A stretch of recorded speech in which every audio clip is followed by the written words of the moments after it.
والصلاة والسلام على من لا نبي بعده أما بعد فأعوذ بالله من الشيطان الرجيم بسم الله الرحمن الرحيم قل هل يستوي الذين يعلمون والذين لا يعلمون إنما يتذكر أولو الألباب وقال تعالى يرفع الله الذين آمنوا منكم والذين أوتوا العلم درجات ثم قال الله تعالى شهر رمضان الذي أنزل فيه القرآن هدى للناس وبينات من الهدى والفرقان وقال تعالى إنا أنزلناه في ليلة القدر وما أدراك ما ليلة القدر ليلة القدر خير من ألف شهر وقال محمد رسول الله صلى الله عليه وسلم إن الذي ليس في جوفه شيء من القرآن كالبيت الخريب أو كما قال عليه الصلاة والسلام سبحانك لا علم لنا إلا ما علمتنا إنك أنت العليم الحكيم جزى الله عنا محمدا ما هو أهله سبحان الله وبحمده سبحان الله العظيم رب اشرح لي صدري ويسر لي أمري واحلل عقدة من لساني يفقه قولي رب زدني علما اللهم بارك لنا في رجب وشعبان وبلغنا رمضان اللهم أرنا الحق حقا وارزقنا اتباعه وأرنا الباطل باطلا وارزقنا اجتنابه সকলে বলি আমিন মোহাব্বতের সাথে একটু দুরূদ শরীফ পড়ে নেই আল্লাহুম্মা সাল্লি আলা মুহাম্মাদিন ওয়া আলা আলি মুহাম্মাদ কামা সাল্লাইতা আলা ইব্রাহিম وعلى آل إبراهيم إنك حميد مجيد اللهم بارك على محمد وعلى آل محمد كما باركت على إبراهيم وعلى آل إبراهيم إنك حميد مجيد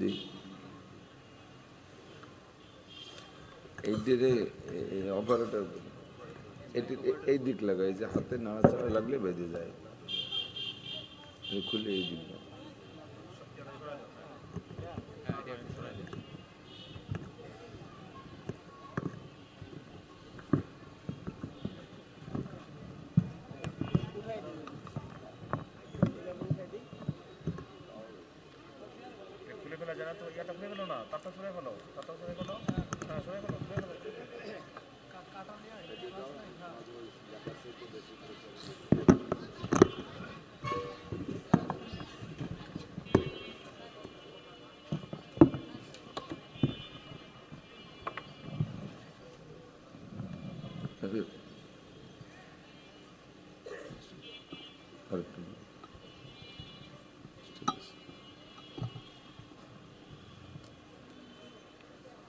জেআরএস সাউন্ড সিস্টেম, খুব ভালো মাইক আপনারা প্রয়োজনে নেবেন।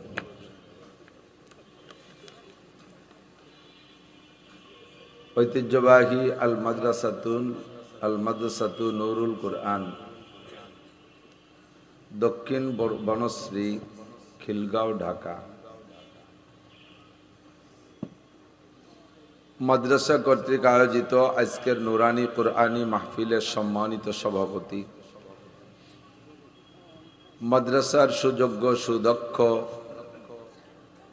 মোহতামিম সাহেব হুজুর হাফিজাহুল্লাহ, মাহফিল উপলক্ষে দাওয়াতি উলামাই কেরাম, এ অঞ্চলের অনেক অনেক উলামাই কেরাম, আইম্মায়ে মাসাজিদ, মাদ্রাসার আজিজ আমতোলাবা, প্রাণপ্রিয় দেশবাসী, পর্দার আড়ালে বসে থাকা মা ও বোনেরা,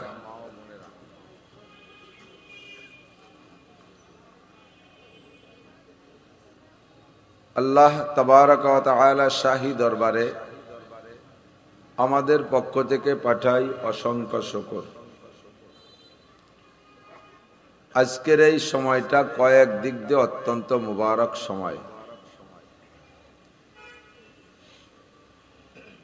প্রথমত এটা শাবান মাস। আল্লাহ পাক রব্বুল আলামিন 12 মাসে বৎসর হিসাব করেন মানব জাতির ও সৃষ্টির অনেক আগ থেকে। যেদিন থেকে চন্দ্র সূর্য পৃথিবী সৃষ্টি করেছেন সেদিন থেকে আল্লাহ পাক বলেন ইন্না ইদ্দাতাশ শুহুরি ইনদাল্লাহি 12 শাহরা। আল্লাহ পাক 12 মাসে বৎসর হিসাব করেন। এই 12 মাসের আল্লাহ যে 12 মাসে বৎসর হিসাব করেন তা ইংরেজি এবং বাংলা মাস না, আরবি মাস। এই আরবি মাসের পরপর 7টি মাস একের পর এক দামি। বিগত মাস রজব মাস, এটাও বড় দামি মাস চলে গেছে, যে মাসে বিশ্বনবী মুহাম্মদুর রাসূলুল্লাহ সাল্লাল্লাহু আলাইহি ওয়াসাল্লামকে আল্লাহ পাক দুনিয়া থেকে জিবরিল আলাইহিস সালাতু ওয়াস সালামের রাহবারির মাধ্যমে জান্নাতি পরিবহন বুরাক এবং রফরফে চড়াইয়া 7 আসমান পেরিয়ে বাইতুল মামুর পেরিয়ে সিদরাতুল মুনতাহা পার করে আরশে আজিম পর্যন্ত নিয়ে গিয়েছিলেন। আল্লাহ পাক রব্বুল আলামিন আরশে আজিমের বিশ্ববিদ্যালয়ে ভর্তি করে নবী আলাইহিস সালাতু ওয়াস সালামকে মানব জাতির হিদায়াতের জন্য কিয়ামত পর্যন্ত যত মানুষ আসবে সমস্ত মানুষের সংবিধান শিক্ষা দিয়া, নোবেল পুরস্কার দিয়া, 5 ওয়াক্ত নামাজ হাদিয়া দিয়ে আমাদের কাছে আবার ফিরিয়ে দিয়েছিলেন রজব মাসে। এ কারণে রজব মাসটা দামি। চলতি মাসের নাম শাবান মাস। এ মাসের 14ই শাবান দিবাগত রাত আমাদের আহলে সুন্নাত ওয়াল জামাত, আহলে হক ওলামায়ে কেরামরা একমত, রাতটা বড় বরকতওয়ালা রাত, ইবাদত বন্দেগীর রাত, কান্নাকাটির রাত, আল্লাহর কাছে বান্দার চাওয়ার রাত, আগামী 1 বছর বান্দার ভাগ্য নির্ণয় করবেন আল্লাহ তাআলা, খসড়া তালিকা করার একটা রাত। এজন্য এই রাতটাও দামি। সামনে আসতেছে আর মাত্র 26-27 দিন পরে সৈয়দুশ শুহুর, সমস্ত মাসের নেতা মাস রমজান মাস। তারপরে 3 মাস আশহুরুল হজ, হজের 3 মাস শাওয়াল, জিলকদ, জিলহজ। এরপরে আরবি নববর্ষের প্রথম মাস শাহরুল্লাহিল মুহাররম, বড় ঐতিহাসিক মাস মুহররম মাস। পরপরই 7টি মাস একের পর এক দামি। তার দ্বিতীয় মাস শাবান মাসের 4 তারিখের রাত আজ। হুজুর বলেন আহসু হিলালা শাবান আলী রমাদান। অন্যান্য মাসের তারিখ মুখস্থ রাখো না রাখো, কমপক্ষে শাবান মাসের তারিখগুলো একটু মনে রেখো, কারণ এই শাবান মাসের সাথে সামনে রমজান মাস সম্পৃক্ত। এ মাসের তারিখ নিয়ে তোমাদের গড়বড় লেগে গেলে এইটা যায়া দাঁড়াবে রমজান মাসের উপরে। কাজেই শাবান মাসটা খুব সতর্কতার সাথে গুনে রেখো। আজকে 4 তারিখের রাত এবং জুমার রাত, মাস হিসেবে শাবান, রাত হিসেবে জুমা। এবং মাদ্রাসার পক্ষ থেকে আয়োজিত কোরআন ও হাদিসের মাহফিল। ঢাকা শহর, রাজধানী শহর, খিলগাঁও, বনশ্রী অত্যন্ত ব্যস্ততম এলাকা। প্রত্যেকটা মানুষই কর্মব্যস্ততায় ব্যস্ত। আপনাদেরও ব্যস্ততা ছিল না তা না। হাজারো ব্যস্ততার মধ্য থেকে আল্লাহ পাক আমাদের কিছু মানুষকে বাছাই ছাঁটাই করে নিয়ে আসছেন এই ময়দানে, পছন্দ করে বসার যোগ্য মনে করে। জান্নাতের আশায় জাহান্নামের ভয়ে, হিদায়েতের আশায় গুমরাহির ভয়ে, সওয়াবের আশায় গুনার ভয়ে, শিরিক ও কবর মুক্ত ঈমান গড়ার লক্ষ্যে বেদাত মুক্ত সুন্নতি আমলের প্রশিক্ষণ নেওয়াও দেওয়ার জন্য আল্লাহ পাক আমাদেরকে আসার বসার তৌফিক দান করেছেন। শুকর আদায় করি আলহামদুলিল্লাহ। মাগরিবের পর থেকে ধারাবাহিক আলোচনা চলছে মাশাআল্লাহ। ফাঁকে ফাঁকে ছোট বাচ্চারা আপনাদেরকে একটু একটু প্রদর্শনী দেখাচ্ছে। এ প্রদর্শনীর ভিতরেও অনেক শিক্ষা আছে। আমাদের মহান মুরব্বী আমার বিশ্বাস যে মুসলমান যারা বাংলাদেশী তারা একটু ধর্মীয় জ্ঞান যারা আছে তারা সকলেই চিনবে হাফেজ জি হুজুর রহমতুল্লাহ আলাইহি, মুজাহিদে আজম আল্লামা শামসুল হক ফরিদপুরি রহমতুল্লাহ আলাইহি। শুনেছেন না নাম আপনারা? একেবারে নিকটের হাটাজারি মাদ্রাসার মরহুম মোহতামিম সাহেব হুজুর শাইখুল আহমদ শফি সাহেব রহমতুল্লাহ আলাইহি, এনাদের সকলের উস্তাদ হোসাইন আহমদ মাদানী রহমতুল্লাহ আলাইহি। ওনার স্বভাব ছিল, অভ্যাস ছিল, ওনাকে যদি একা দাওয়াত দিত কেউ, বাংলাদেশে যেমন দাওয়াত দেওয়ার সময় বাঙালি ভাষা, হুজুর আমার ভাষায় 4টে ডাল ভাতের দাওয়াত এভাবে বলে না। খাইতে গেলে দেখা যায় যে অনেক তরকারি আছে, সে ডালই রান্না করে নাই। দাওয়াত দেশে ডাল ভাত, সে ডালই নাই। এটা আমাদের আঞ্চলিক পরিভাষা। তো ভারতে বা পাকিস্তানে দাওয়াতের সিস্টেম, হুজুর থোড়া সা শাক রুটি কা দাওয়াত হয়, একটু শাক রুটির দাওয়াত। এভাবে মাদানী রহমতুল্লাহ আলাইকে যদি একা দাওয়াত দিতেন, হুজুরের সাথে স্বাভাবিকভাবে সদর সাহেব, হাফেজজি, পীরজি, আহমদ শফি সাহেব এরকম বড়রা সাথে সাথে থাকতো সর্বক্ষণ 10-20 জন। তো হুজুর যখন হাঁটতেন এই সাথীরাও যাইতো সাথে। কিন্তু জাস্ট টাইমে খাওয়ার সময় হুজুর বলতেন, তোমরা বাহিরে গাছতলা বসো, আমি খাইয়ে আসি। ভালো বাড়ি হলে অনেক সময় কর্তৃপক্ষ, বাড়িওয়ালা বলতেন যে হুজুর আপনার সাথে এরা আসছে, আপনি একা খাবেন, এনাদেরকে বাইরে রাখা ভালো দেখা যায় না, হুজুর সবাইরে নিয়ে আসেন। হুজুর কয়, না মিয়া, তুমি দাওয়াত দিছো আমাকে একাকে, এত মানুষ খাওয়াবো কিভাবে? আসছে যখন হবে এক ব্যবস্থা। আসলে অত মানুষ একটু লোড হচ্ছে, কিন্তু তারপরে এসে গেছে বাড়িওয়ালার সামনে থেকে খালি মুখে হুজুরের সাথে বাইরে থাকলে কেমন দেখা যায়, নাকে লজ্জায় পড়ে এগুলো বলে। তো হুজুর বলতেন, না, এদেরকে ঢুকাইলে 2টে সমস্যা। এক হলো এরা এভাবে বিনি দাওয়াতে আমার সাথে সাথে খাইতে খাইতে এটা খাওয়ার অভ্যাস হয়ে যাবে, এদের এই বদ অভ্যাস করা যাবে না যে বড় হুজুরের পিছে গুল্লি খাওয়া যায়। 2 নম্বর সমস্যা হলো মহিলারা বাহিরে স্বাভাবিক দাওয়াত পায় না। বড় বড় আনুষ্ঠানিক দাওয়াত পুরুষরাই তো খায়, নাকি বলেন? মহিলারা খুব কম খায়। ইদানিং অবশ্য পাল্টে গেছে, এখন পুরুষকে কপালেই হচ্ছে না, আল্লাহর রহমতে মহিলারাই খেয়ে বেড়াচ্ছে। তো এমনি সিস্টেম, পুরুষরাই বড় বড় আনুষ্ঠানিক দাওয়াতে খায়, মহিলারা এভাবে দাওয়াত পায় না।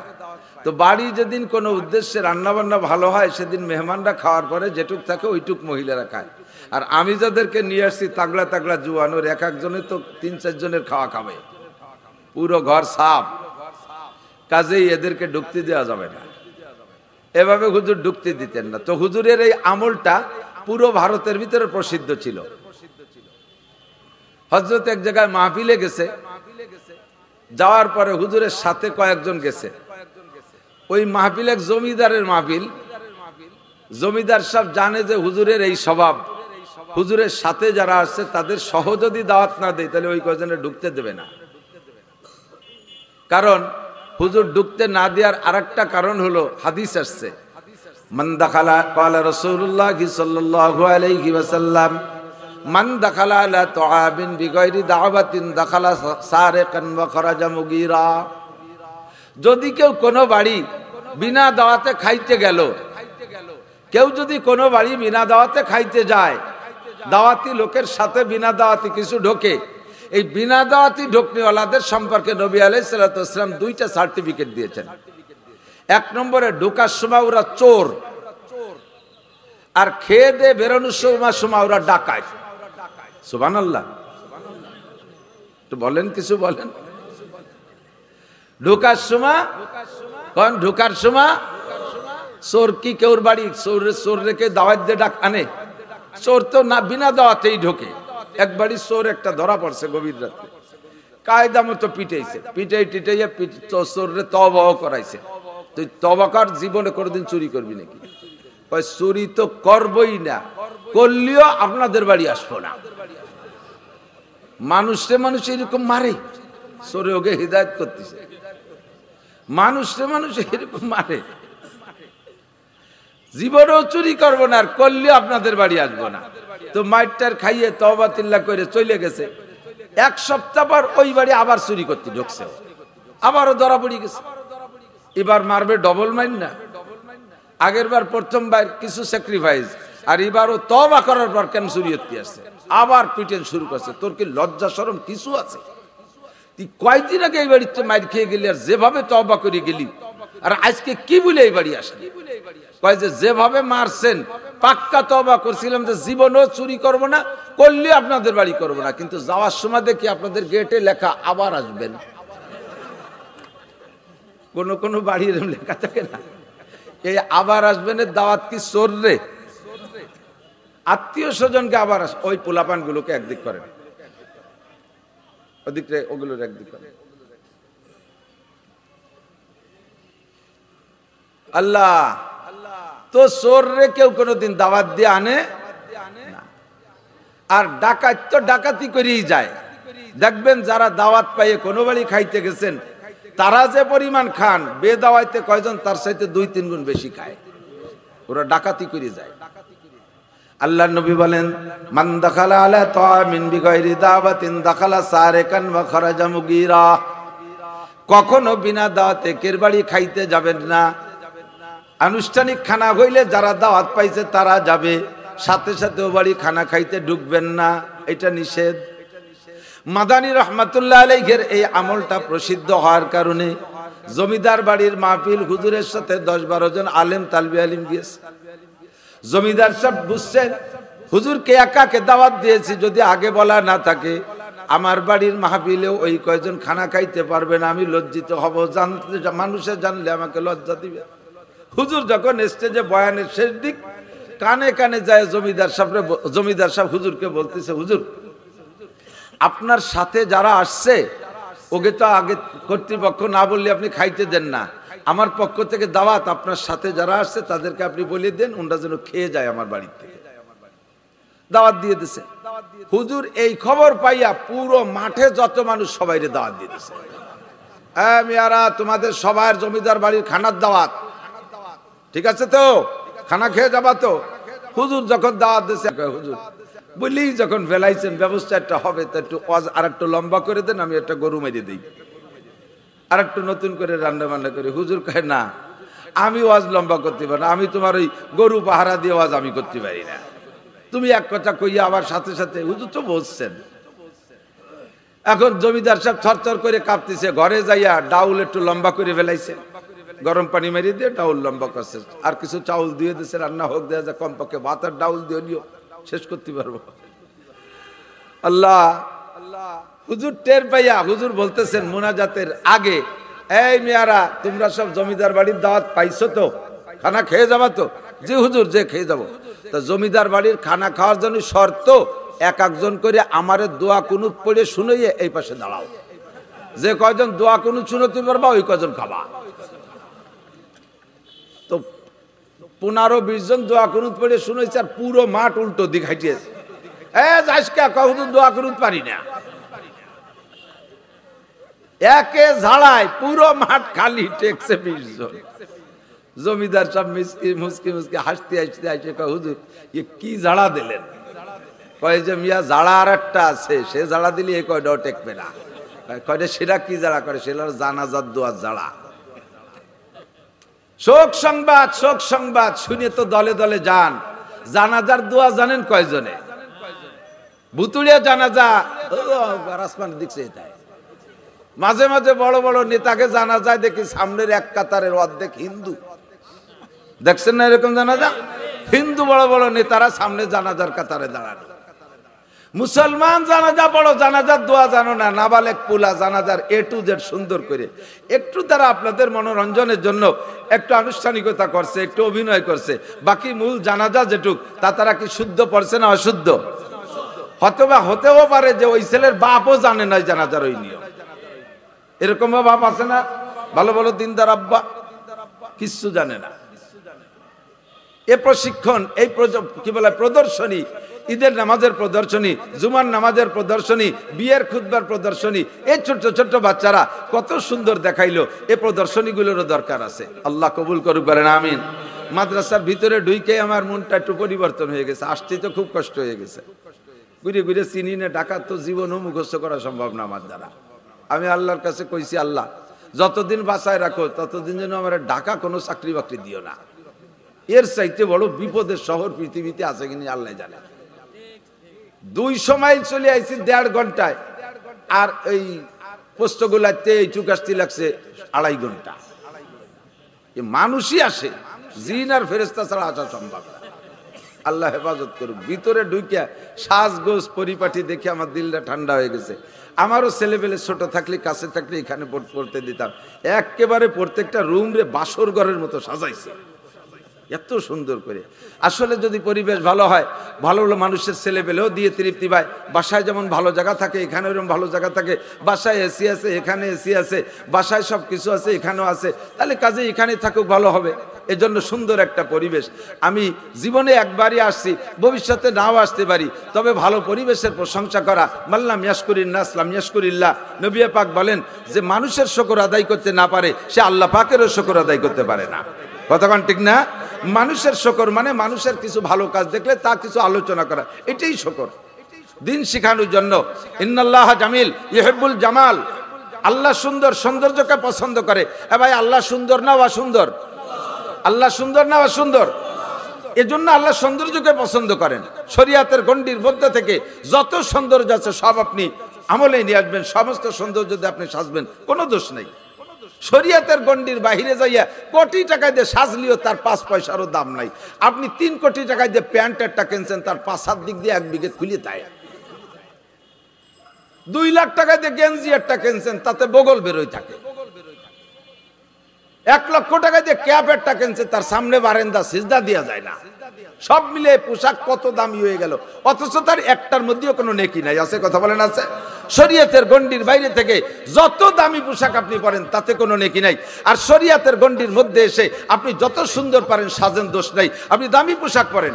আমার নবী সাল্লাল্লাহু আলাইহি ওয়াসাল্লাম নিজে হাতে, অনেকে কয় কি আল্লাহ নবী এরকম যে তালি দিয়া জামা পরছে, ছেঁড়া জামা পরছে, হুজুরকে জামার বাপ দেহ, মানে হুজুরকে ভালো মতো দেখতে পারেন, এরকম কিছু নেককার মানুষ আছে না? যদি কোনো হুজুর বেকায়দা মোটা হয়, তাহলে দেখো পরের তা খাইয়ে গরুর মতো মারছে, তাই না? আবার আমার মতো যদি শুকনো হয়, কয় দেখো হুজুর নাকাতি নাকাতি শুয়ে কি হয়ে যাচ্ছে, কাজে কাজে ছেলে মেয়ে মাদ্রাসায় দেবো কি? কোন হুজুর যদি ভালো গাড়িতে চলে, তো বাবা হুজুরই ভাব দেখো, গাড়ির ভাব দেখো। আবার যদি হুজুর খালি পায়ে হাঁটে, কয় এই জন্যই তো খয়রাইতে বিদ্যে ফলাই না। কোন দিক যাব? আল্লাহু আকবার। আল্লাহ নফস মানুষের, চরিত্র মানুষের এরকম দ্বিমুখী।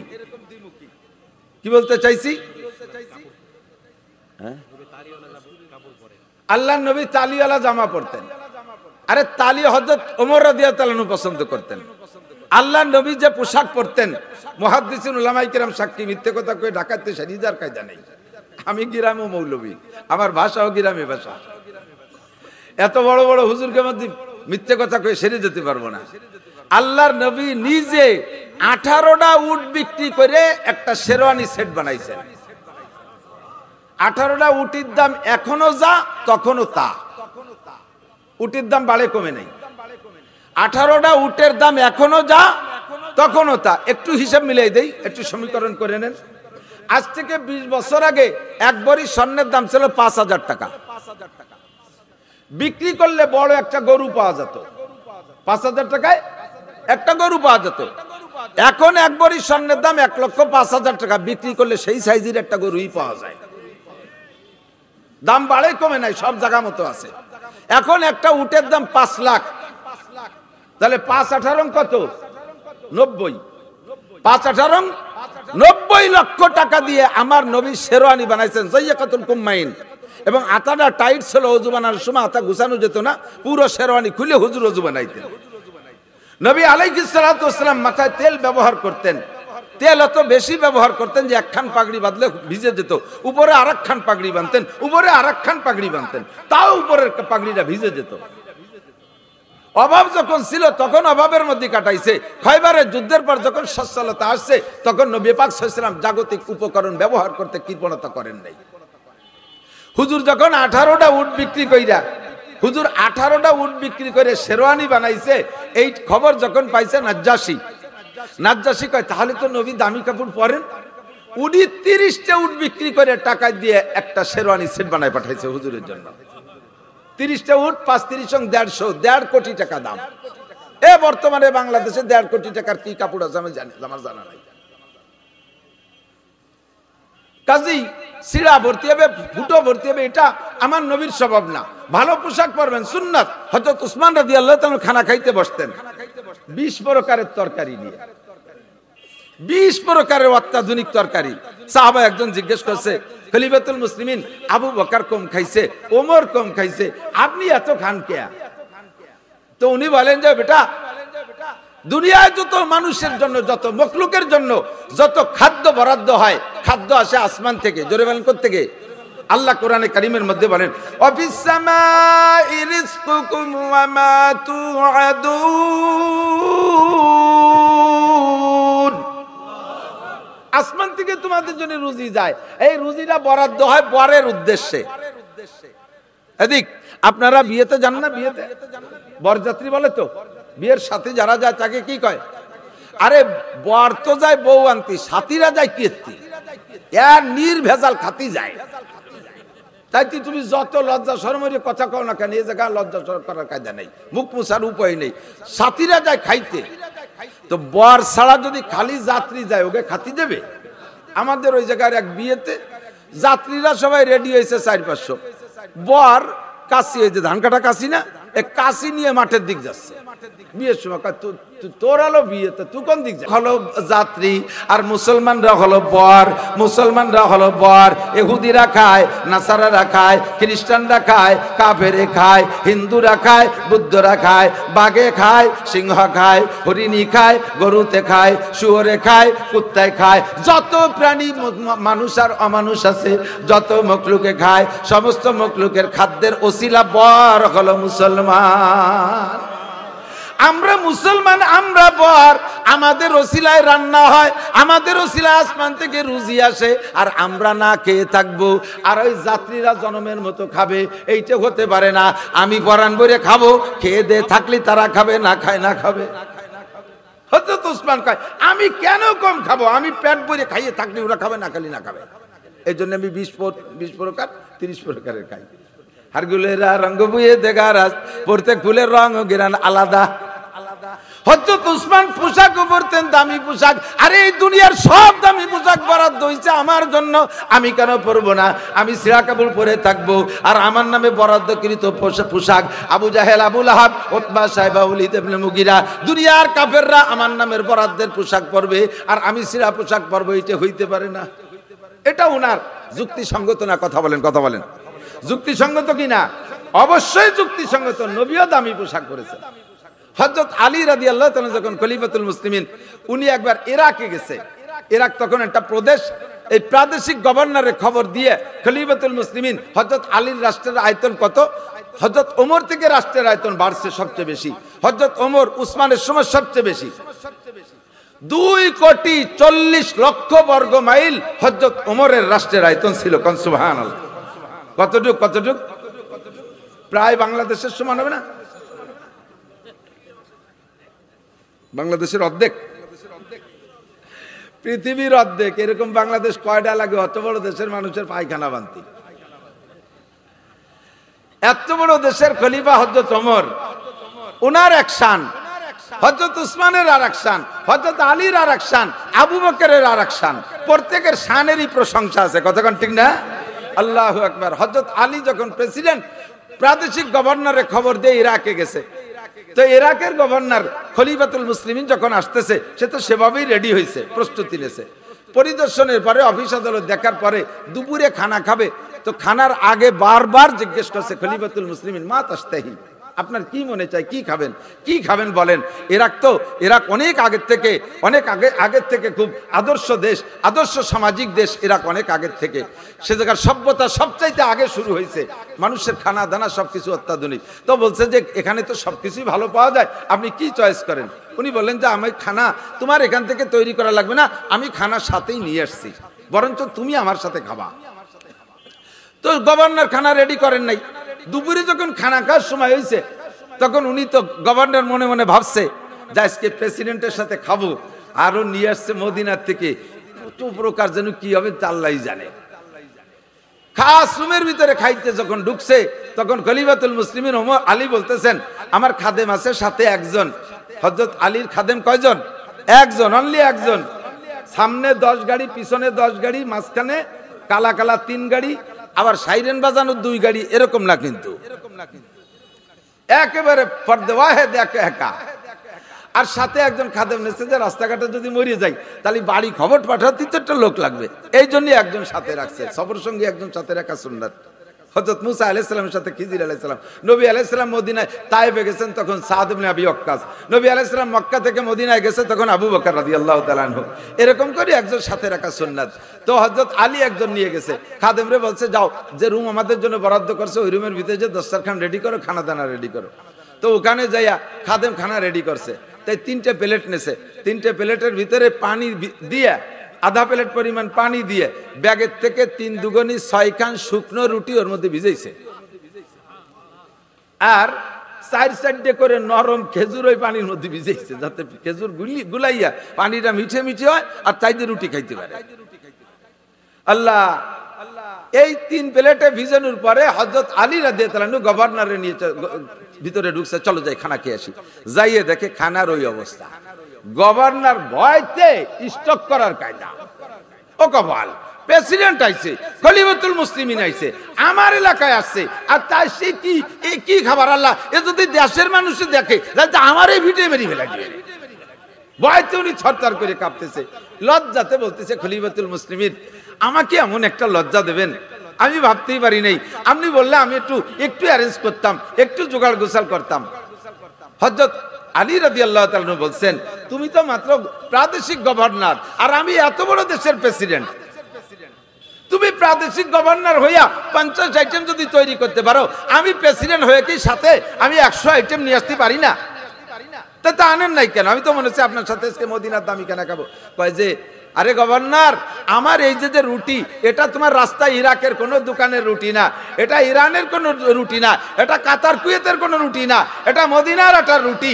আমি মদিনার আটা দিয়ে রুটি বানাইয়া মদিনার রোদ্রে শুকাই, মদিনার পানি দিয়ে আটা চটকাই, মদিনার আগুন দিয়ে সেকি, মদিনার রোদ্রে শুকাইয়া এরপরে মদিনার বাতাস এর গায়ে লাগে। আর এই রুটি যেখানেই যাক পৃথিবীর, সেই জায়গার ভিতরে আমি মদিনাওয়ালা মুহাম্মদুর রাসূলুল্লাহ সাল্লাল্লাহু আলাইহি সাল্লামের ঘিরান পাই। তোমার ইরাকের খাবার ভিতরে মদিনাওয়ালার ঘিরান পাই না। আমার রুটি তুমি খেয়ে দেখো, 40 দিন তোমার ইবাদতের মধ্যে আলাদা রকম স্বাদ অনুভব করবা। গভর্নর রুটি খায় আর রুটির ভিতরে এমন একটা স্বাদ অনুভব করে, জীবনে কোনোদিন এরকম স্বাদ পাই নাই। আল্লাহু আকবার। গর্ত সঙ্গে খারাও মর মরবুদি, গর্ত সঙ্গে খারাও মর মরবুদি, चुबा साहेब दिल रसी गौहर शबी कामिले गर काके गिराद जरशावाद नाके सरजर बुर्दे खाके तरशावाद उसे करे बहरे गौहर आवारात अजिया हासोए बरसर आवारात बंधुरे अल्लाह वालादेर काছে গেলে ভিন্ন একটা ঘিরান নাকে আসে কথা বলেন ঠিক না আল্লাহ হযরত আলী রাদিয়াল্লাহু তাআলা আনহু বলেন যে আমার এই হালাত আমাদের এই ঢাকার এদিক তাকান আমাদের এই ঢাকার আপনাদের এই ঢাকার এখনো বাসিন্দা এখনো বেঁচে আছেন নাম বলবো না আমাদের ওই দিকের সন্তান বিশ্ব ইজতেমার মাঠে একদিন আমাদের ওই পাশে ভিআইপি পারসন যেখানে বসছেন টঙ্গীর মাঠে আমি ছোট তারপরে ওই বড়রা ভালোবাসে বিদায় কাছে কাছে যে বসি মাঝে মাঝে আরো 20 বছর আগে ইজতেমায় তখন এই মুরব্বী তবলিগের এই মুরব্বীকে আমাদের ওই পাশের এক নেতা জিজ্ঞেস করছে ভাইজান আপনি এই বাকি জীবনে এই তবলিগ করে কি মজা পাইছেন কি পাইছেন আরে তবলিগ পাইলেন কিভাবে আপনার পরিবর্তন কিভাবে আপনি তো এরকম এরকম ছিলেন ইত্যাদি বলার পরে ওনার জিন্দেগির মূল পরিবর্তনের একটা কারগুজারি শুনাইল উনি বলেন আমি বাংলাদেশের এমন এক ডিপার্টমেন্টের সিনিয়র অফিসার ছিলাম আমার উপরে একমাত্র প্রেসিডেন্টকে ছাড়া আমার আর স্যার বলার জায়গা ছিল না আমার উপরে বাংলাদেশ প্রেসিডেন্টই আমার স্যার বলতে হবে তাই ছাড়া আর কেউরে আমার স্যার বলা লাগতো না সবাই আমাকে স্যার বলতো ফ্যামিলির সদস্য 4 জন স্বামী স্ত্রী 2 জন ছেলে মেয়ে 2টা 4 সদস্য 4 জনের 4টে তৎকালীন দামি গাড়ি কের গাড়িতে কেউ চড়ি না যদি কের নিজস্ব গাড়ি ট্রাভেলও দেয় রিকশায় যাব তবু আরেকজনের গাড়িতে চলবো না এটা আমাদের আত্মমর্যাদার হানি হয় তাতে এভাবে 4 গাড়ি প্রত্যেকেরই তো আলিশান ব্যবস্থা আজকে অফিসে যাব সকালবেলা যার যার গাড়ি নিয়ে প্রত্যেকে বের হয়ে গেছে আমি একটু পিছে পড়ে গেছি পিছে পড়ার পরে আমি পিছে যে আমার গাড়িটা স্টার্ট দিতে বলছি ড্রাইভারকে ড্রাইভার স্টার্ট দেয় স্টার্ট নেয় না গাড়ির আদ্যপান্ত সব জায়গা চেক করছে কোন জায়গা কোনো ত্রুটি নাই আবার স্টার্ট নেয় না আল্লাহু আকবার স্টার্ট যখন না নেয় এদিকে ধীরে ধীরে অফিস টাইম শেষ হয়ে যাচ্ছে আমি বললাম যে তুমি গাড়ি ঠিক করে মেকার ডেকে গাড়ি ঠিক করে আমাকে আগায় নিয়ে এসো আমি আপাতত রিকশায় যাই অফিস টাইম হয়ে গেছে গেটের থেকে বাইরে বের হয়ে আইসা রাস্তার ডান বামে 2 দিক তাকাইলাম বাম দিক তাকায় দেখি একটা রিকশা আসতেছে রিকশাওয়ালাকে হাতছানি দিলাম রিকশাওয়ালা আমার কাছে এসে দাঁড়াইলো রিকশাওয়ালার মাথায় দেখি বড় একটা পাগড়ি গায়ে তার লম্বা একটা জুব্বা রিকশাওয়ালার হাতে হ্যান্ডেলের সাথে একটা তসবিহ ডান হাতে হ্যান্ডেল ধরা আছে সঙ্গে একটা তসবিহ ধরা আছে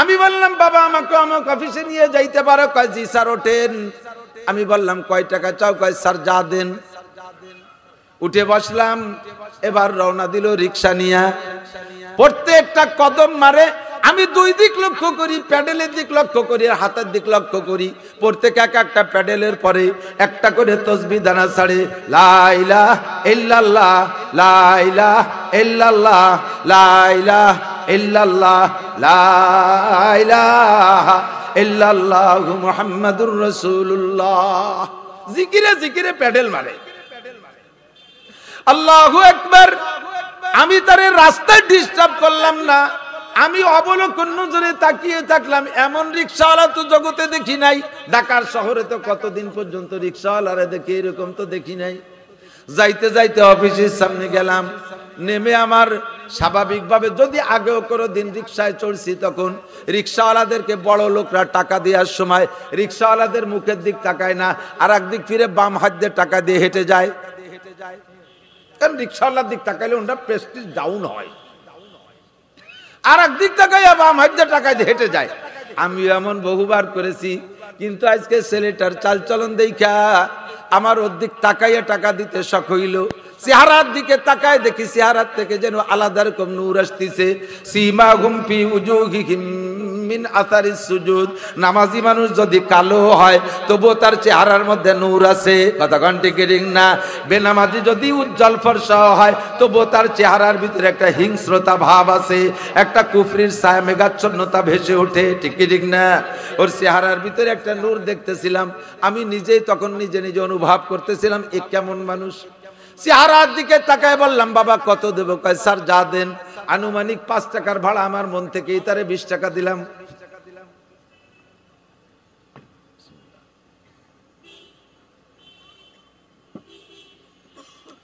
কৌতূহল জাগলো, জানবো তোমার নামটা কি। বাবা তোমার নাম? কয় স্যার আব্দুল সালাম। নাম কি? আব্দুল সালাম। অফিস এখনো খোলে নাই, তালা খোলে নাই, বাইরে দাঁড়ানো, খুলবে খুলবে বাপ। এর ভিতরে সুযোগ পাইলাম, এর সাথে একটু খোঁজ গল্প। নাম কি? আব্দুল সালাম। তুমি কেমন আছো আব্দুল সালাম? কয় স্যার কিভাবে শুকর আদায় করব বলে বুঝতে পারতেছি না। এই বাংলাদেশের যদি 2টা মানুষ সুখী মানুষ হয়, তার মধ্যে একটা আমি আব্দুল সালাম। আলহামদুলিল্লাহ বলেন না, আমি সুখী মানুষ আলহামদুলিল্লাহ। কয় তাহলে তুমি এত সুখী মানুষ, ভ্যান চালাও, রিক্সা চালাও কে? স্যারের ধারণা যে সুখী হতে হলে শিল্পপতি হওয়া লাগে, সুখী হতে হলে 10 তলা বাড়ির মালিক হওয়া লাগে, সুখী হতে হলে ব্যাংক ব্যালেন্স মোটা থাকা লাগে, সুখী হইতে হলে মার্সিডিজ গাড়ি লাগে, সুখী হইতে হলে পারাডো বাজারও গাড়ি লাগে। আরে রিক্সা চালানিওয়ালা সুখী হয় কি করে? তুমি সুখী মানুষটা রিক্সা চালাও কি করে? তোমার ব্যাংক ব্যালেন্স? কয় স্যার ব্যাংকে কোনো অ্যাকাউন্টই নাই। ব্যাংক ব্যালেন্স কি আছে? কয় ব্যাংকে কোনো অ্যাকাউন্টই নাই। আরে তোমার গাড়ি বাড়ি? কয় বাড়ি হলো একটা ভাড়া বাড়ি, 1 রুমে থাকি। আরে রিক্সা খান শুধু আমার নিজস্ব। তারপরে এত সুখ? কয় সুখের বিবরণ যদি স্যার সময় থাকে একটু কই। হ্যাঁ ক আব্দুল সালাম ক, তুমি কেমন সুখী আছো একটু ক। কয় স্যার রিক্সা নিয়ে যখন সকালে বের হই, সেই থেকে বলা শুরু করি। রিক্সা নিয়ে সকালে যখন বের হই, আমার বাচ্চাটারে নিয়ে আমি বের হই। বাচ্চাটারে নিয়ে আমি রিক্সায় বসে বাইরে আসার সময় আমার স্ত্রী গেট পর্যন্ত আসে, এসে আমাদেরকে বাইরে বের করে দিয়ে সালাম দিয়ে বিদায় দেয়। আর আমাদেরকে, আমরা যতক্ষণ পর্যন্ত বাঁকার দিকে না যাই, সোজা রাস্তায় চলি। মানুষ যদি রাস্তায় না থাকে, আমার এই বোরকা পরা অবস্থায় বাইরে এসে আমার দিক তাকায় থাকে। আমি অনেকদিন লক্ষ্য করেছি, আমার দিক যখন তাকায় তখন তার 2 চোখ বেয়ে বেয়ে পানি পড়ে, কাঁদে, এটা আমি দেখছি। রাতের বেলা বাসায় গিয়ে যখন জিজ্ঞেস করি, আমারে বিদায় দেওয়ার সময় তুমি কাঁদো কেন? তখন বলে যে আমি তো ঘরের মধ্যেই থাকি, আমার কোনো পরিশ্রম নাই, ছায়া জায়গা থাকি, আমি ফ্যানের তলে থাকি, এখানে ঠান্ডা জায়গায় থাকি, কোনো পরিশ্রম করি না, 3 ওয়াক্ত 4টে রান্না করি, তা আপনারা এসে খেয়ে যান। আর আপনি এই রোদের ভিতরে, নিচে পিচের গরম, উপর থেকে সূর্যের তাপ, এর ভিতরে আমার ভরণ পোষণের জন্য, আমার খুরাকের জন্য, আমার সুখ শান্তির জন্য পিঠ পোড়া খরার ভিতরে এভাবে প্যাডেল মেরে আপনি পয়সা কামাই করেন। আপনার দিক তাকাইলে এটা আমার মনে পড়ে, আমি সেই মহব্বতে কাঁদি। স্ত্রী যখন স্বামীর কাছে তার এই অভিব্যক্তিটা ব্যক্ত করে, তখন স্বামীর ভিতরে কেমন একটা অবস্থা সৃষ্টি হয়। কারণ আমার ভিতরে তখন এমন আসে যে আমার মনে চায় যেন আমার স্ত্রীকে আমি মাথায় করে রাখি। বিদায় নিয়ে আসি, আমার ছেলেটাকে পাশে মাদ্রাসা আছে, এখানে ভর্তি করে রেখে এরপরে আমি রাস্তায় গাড়ি চালাই। স্যার যে যাত্রী উঠুক, উঠার সময় বলি আজান হইলে আমি 1 কদমে প্যাডেল মারবো না, যে জায়গায় আপনি থাকবেন ওই জায়গায় আপনারা নামাই দেবো, দরকার হয় অন্য রিক্সায় চলে যাবেন, আমি আজানের পরে একটা প্যাডেলও মারবো না। আমি সেইভাবে আজও পর্যন্ত নামাজ শুরু করা থেকে আজকে পর্যন্ত আমার একটা ওয়াক্ত তাকবীর উলা কাজা হয় নাই। আমি কোনো যাত্রীর কাছে পয়সা করি না, পিড়ি করি না।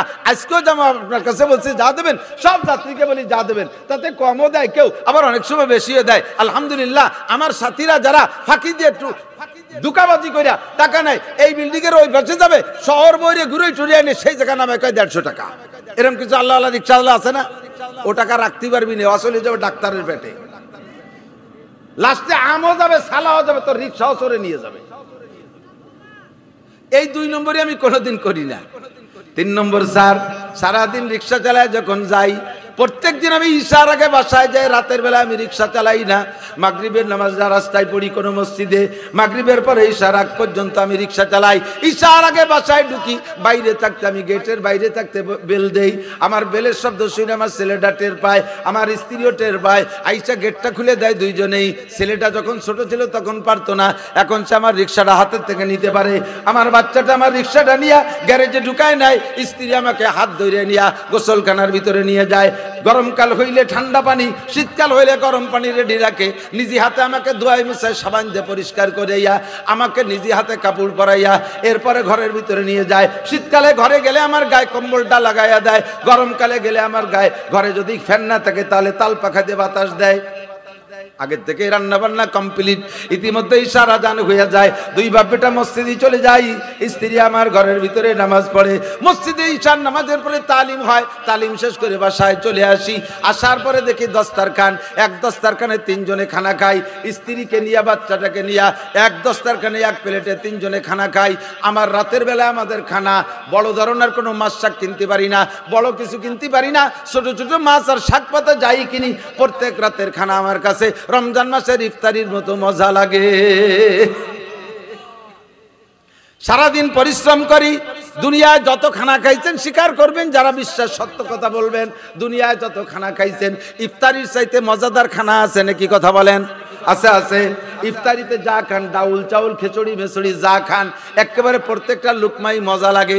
কারণ দুনিয়ায় যত তরকারি আছে, যত খাবার আছে, তার মধ্যে যেমন ইফতারি শ্রেষ্ঠ খাবার, দুনিয়ায় যত তরকারি আছে তার মধ্যে সবচাইতে শ্রেষ্ঠ তরকারির নাম হলো ক্ষুধা।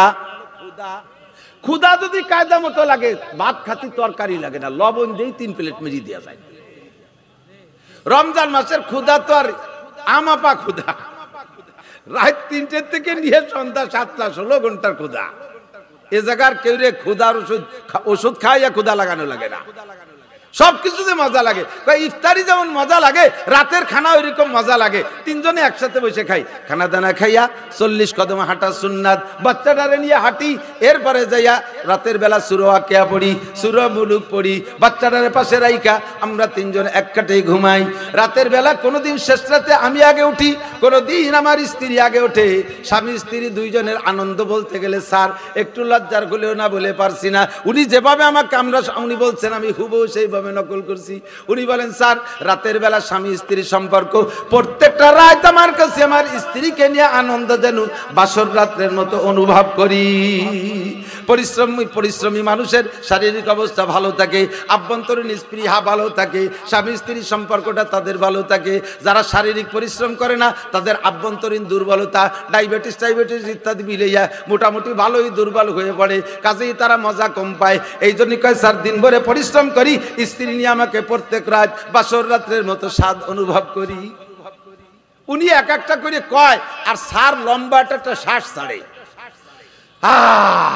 তার মানে উনার কপালে খানা খাইয়া এরপরে বের হয়ে যাই। স্যার এইটা হলো আমার সুখের কারণ, আমার কোনো ইনকাম ডানিও নাই, আমার কাছে জগতে কেউ চাইরে না, পাবেও না, আমিও কাহারও কাছে পাবো না। যা ইনকাম করি 3 ভাগের 1 ভাগ আব্বা আমার জন্যই পাঠাইয়া দেই, আর 2 ভাগ নিয়ে আমার এখানে সংসার নিয়ে চলতে থাকি।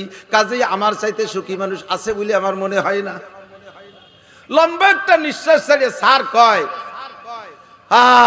আব্দুল সালাম ঠিকই কইছিস। ভাই স্যার যদি সময় থাকে তাহলে আপনার পারিবারিক অবস্থাটা একটু বলতেন, আমি একটু শুনে যেতাম আপনি কেমন আছেন। ভাই আমার হাই ছাড়াই বুঝিস কিরকম আছে। আজকে রাত্রি কথা কই, সারা জীবনের কথা বাদ। আজকে রাত্রে আমি অফিসিতে বাড়ি গেছি, একটু রাত হয়ে গেছে, কলিং বেল চাপতে চাপতে আমার আঙ্গুল ব্যথা হয়ে গেছে, গেট খোলে না। কাজের ভাই এটাও তার রুমের মধ্যে আলাদা টেলিভিশন, সে সেখানে আছে আরামে এসে, তারও কানে যায় না। এরপরে ডাক শুরু করছি, কেউ গেট খোলে না। দোতলার থেকে পাশের বাড়ির মহিলাটাকে বলছে, হ্যাঁ আমাকে মা স্যার আইছে গেটে বা ডাকাডাকি করতেছে, কানে যায় না। এরপরে আসলো মহিলা আইসা দরজাটা এমন ভাবে খুলে দিয়ে একটা ঝামটা মারিয়া মুখ খান বুতুম পেশার মতো করিয়া পাশা ফিরিয়ে দিয়ে ভদভদ করে চলে গেল। সালাম কালাম তো সেও জানে না, আমিও জানি না।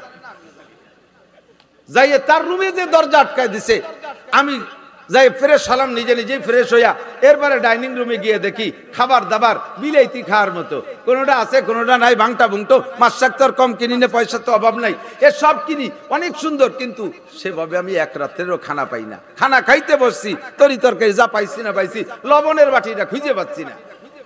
তার মারে তো ডেকেও পেলাম না, মেয়েটারে বললাম মা লবণ দিয়ে যা। সে আইসে এমন রাগে রাগে লবণের বাটিটা টেবিলের উপরে রাখলো, লবণ টুক টেবিলের উপরে, বাটিটা টেনিস বলের মতো লাইফ দিয়ে নিচেই পড়ে গেল। যাওয়ার সময় কয় তুমি বাসায় না থাকলে আমরা বড় নিরাপদ থাকি, তুমি সেখানে ডিস্টার্ব করো, আমার ডিপ জলের একটা শুটিং ছুটি গেল, তোমার লবণ দিতে এসে ও ডিপ জলের শুটিং ছুটি গেছে। দুঃখী জ্বালায় বাঁচে না। তাই আব্দুল সালাম জ্বলন্ত আগুনে জ্বলতেছি দুনিয়ায়, কোটি কোটি টাকা, বড় বড় বিল্ডিং এর মধ্যে কোনো সুখ শান্তি নাই। সত্যি আব্দুল সালাম তুই দুনিয়ার জান্নাতে আছিস।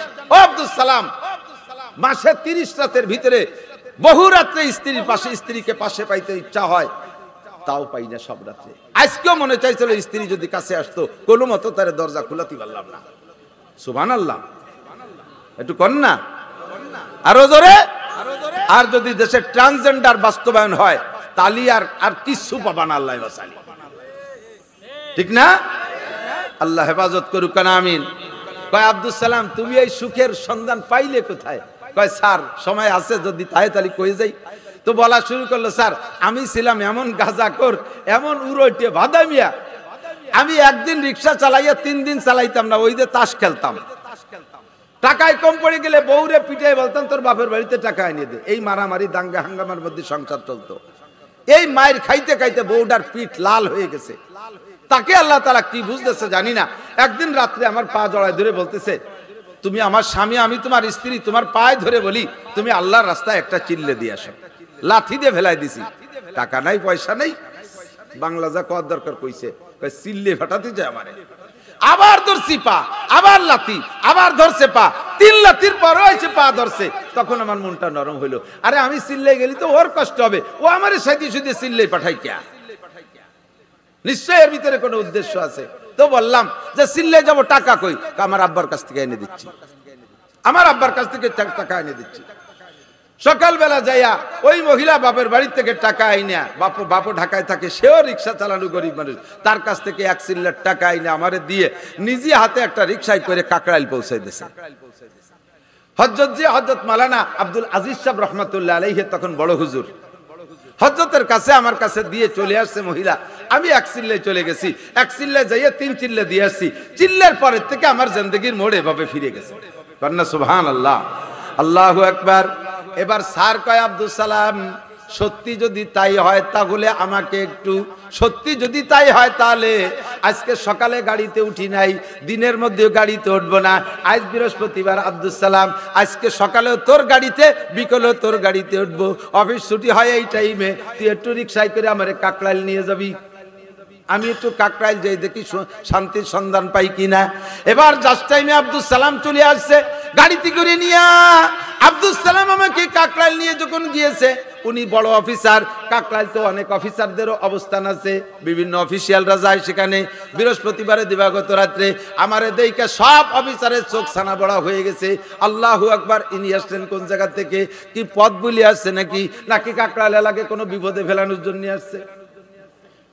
সবাই যে মুসাফা করিয়ে ভিতরে নিয়ে বসাইলাম, জীবনের প্রথম মাগরিবের নামাজ, ওযু বানাতে দিশে পাই না, আগে দুইছি পাও।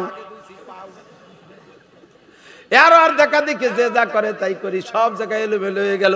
মোটামুটি যা পারলাম কইরা মাগরিবের নামাজ পড়লাম। নামাজের পরে বয়ান শুনলাম, বয়ানের পরে শেষ দিক যে তশকিল হইল, 3 দিনের তশকিল, তাও 3 দিনের নাম লেখাই দিলাম। দেখি আব্দুল সালাম কইছে যাতা পাই কিনা, সত্যি শান্তি আছে কিনা। এবার আব্দুল সালামের কথা মতো 3 দিন তশকিল হয়ে গেলাম। ব্যাডিং তো বাড়ির থেকে আনি নাই, ও জায়গা তো ব্যাডিং কিনতে পাওয়া যায়, ব্যাডিং একটা কিনে নিয়ে চলে গেলাম। 3 দিন সময় দিলাম। প্রথম যে কথাটা বলবো বলে কিচ্ছাটা মনে আইসে গেল, সেটা হলো আমি তো বড় লোক, কত বড় বড় খানা খাই। ওই দিন যে খানা ছিল মোটা মোটা কদু, চেনেন কদু? আরে লাউ, লাউ রে, লাউ কলি বারা বড় রে কাটলি লাউ কলি স্বাদ হয় না, কদু কলি ঠিক হয়। বড় বড় লাউ, এত বড় বড় কুমড়া, মিঠে কুমড়া, ডল ডলে পানি, মাছ তার মধ্যে কিচ্ছু নাই, লম্বা লম্বা প্লেট, 2 জন বরাবর বসাই দিছে।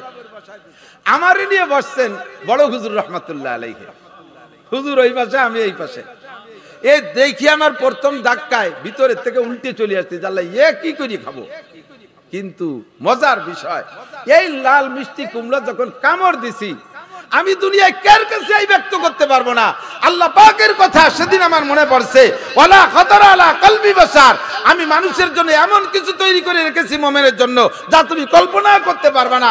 এমন কল্পনা ব্যক্তও করা যায় না, এমন স্বাদ অনেক সময় ব্যক্তও করা যায় না। এই কুমড়োর মুখে দিয়ে যখন কামড় দিছি, দাঁত ঝুঁকে গেছে, মনে হয় যেন কুমড়োর ভিতরে থেকে আমি জান্নাতের আলাদা স্বাদ অনুভব করতেছি। লাউ কামড় দেয়, লাউ না, লাউ যেন আলাদা কিছু জান্নাতি কোনো খানা। আমি এত খানা খাইছি, পেট ভরে গেছে, পেট ভরে ফেলাইছি। বাড়ি এত দামি তরকারি দিয়ে এত খাই না। আমি তখনই বুঝছি এ ভাতে কাজ করবে, এ ভাত যখন আমার পেটে শুয়ে গেছে, মুখে যখন স্বাদ এসে গেছে, অবশ্যই ভাতে কাজ করবে, কাজে আমার এই জগৎ ছাড়া যাবে না। 3 দিনের তশকিল হইয়া চলে গেলাম 3 দিনে, পরের সপ্তাহে পরের মাসে আবার 3 দিন, এরপরে কোনো বৃহস্পতিবার মিস করি না, এরপরে ফাঁকে ছুটি পাইলে 10 দিন 20 দিন, এরপরে যাইতে যেতে রিটায়ার্ডের পরে 1 চিল্লা 3 চিল্লা সাল, বিশ্বের প্রায় 70টা রাষ্ট্র আল্লাহ পাক আমাকে তবলিগের নামে সফর করার তৌফিক দান করেছেন। আমার হাতে 7 থেকে, সেই সময় 20 বছর আগের কথা, তারপরে তো আরো হয়েছে, আমার হাতে 7 থেকে 8,000 হিন্দু, বুদ্ধ, খ্রিস্টান, ইহুদ, নাসারা কলেমা পড়ে মুসলমান হয়েছে। ইংরেজি বলতে পারে, বহির্বিশ্বে গেছে, অমুসলমানদের দেশে, খ্রিস্টানের দেশে, ইংরেজের দেশে, ওনার বয়ানে দুর্বল হয়ে গেছে। এই জাতীয় কারগুজারিতে আজিব। আল্লাহু আকবার। আল্লাহ পাক রব্বুল আলামিন যদি ওই দিন আমার মুখে ওই খানার মধ্যে স্বাদ না দিত, তাহলে হয়তোবা আমি পদস্খলন করতাম যে এই খেয়ে থাকা যায় নাকি, এই খেয়ে এর মধ্যে আসা যায় নাকি। খানার স্বাদ দেনেওয়ালা কে? জোরে বলেন কে? ইরাকের গভর্নর বলে, খলিফাতুল মুসলিমিন, আমার জীবনে যত খানা খাইছি তার ভিতরে আজকের এই বিজানে শুকনো রুটি আর এই খেজুর বিজানে পানি দিতে যে স্বাদ পাইছি, এই স্বাদ জগতে কোথাও পাই না। জোরে কন্যা সুবহানাল্লাহ, আল্লাহু আকবার। দোস্ত, এই সিলেটের একটা জামাত, আমার গতকাল আমার সিলেট মাহফিল ছিল, সিলেটের একটা জামাত আজ থেকে 25-27 বছর আগে হবে, আমাদের মসজিদে গেছে, আমার গ্রামের মসজিদে। ওর ভিতরে একটা লোকরে দেখলাম, এই ওয়াজের দিকে যাও, কষ্ট হচ্ছে আপনাদের?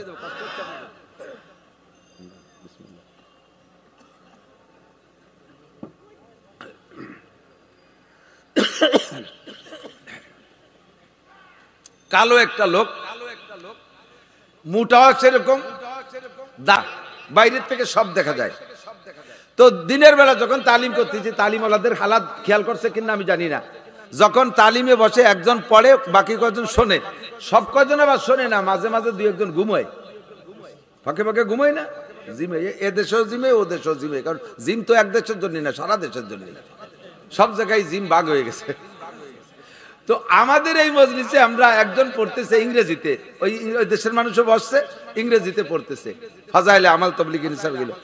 তো এর ভিতরে 2 জন পাশে বসে বসে ঘুমোচ্ছে এই পড়ার ভিতর দিয়ে। একটা লোককে আমি ফলো করলাম, মসজিদের পাশ দিয়ে ঘুরতেছে, একটা হাফ প্যান্ট, মানে খুব খাটো হাফ প্যান্ট, প্রায় জাঙ্গিয়ে, আর গায়ে কিচ্ছু নাই, মাথায় চুল নাই একটাও, পিতেলে বদনার মতো রোজ ড্রপ করতেছে, এত বড় চিকচিক করতেছে, মানে কাঁসার বদনা মাথা, চোখ এরকম বড় বড় লাল। ওরে তোর ঘোড়া দেখে, পায়ে জুতা আছে কেটস পরা, ওর গুল্লি দেখে ভয় পাচ্ছি, জাল্লা এ কোনো অন্য কোনো জাতি টাতি না, কোনো ক্ষতি টাতি না। এই কয় গুল্লি দিয়েই মার করে জুতো পরিয়ে মসজিদের মধ্যে চলে আসে। ও তোর মসজিদের আদব বোঝে না, ওই ল্যাংটা মানুষটা আইসে যে পড়তেছে তাকে স্টপ করাইছে, বন্ধ করেন ভাই, আমার একটু কথা আছে। বন্ধ করাইয়া যে 2 জন ঘুমোচ্ছে, ওই 2 জনের মাঝে বসছে, বসে তাকে 2 জনের ধাক্কায় সজাগ করছে। ভাই, এ জায়গা কথা হচ্ছে, পড়াপড়ি হচ্ছে, এখানে কথাবার্তা চলছে, এর ফাঁকে আপনি ঘুমোচ্ছেন, এ কি ঘুম? এ কি ওষুধ খাইছেন যে এই কথার মধ্যে ঘুম আসে? কেন? আমার এই আমেরিকা প্রযুক্তির শীর্ষে সারা পৃথিবীর ভিতরে ঔষধ কোনো তার কম নাই।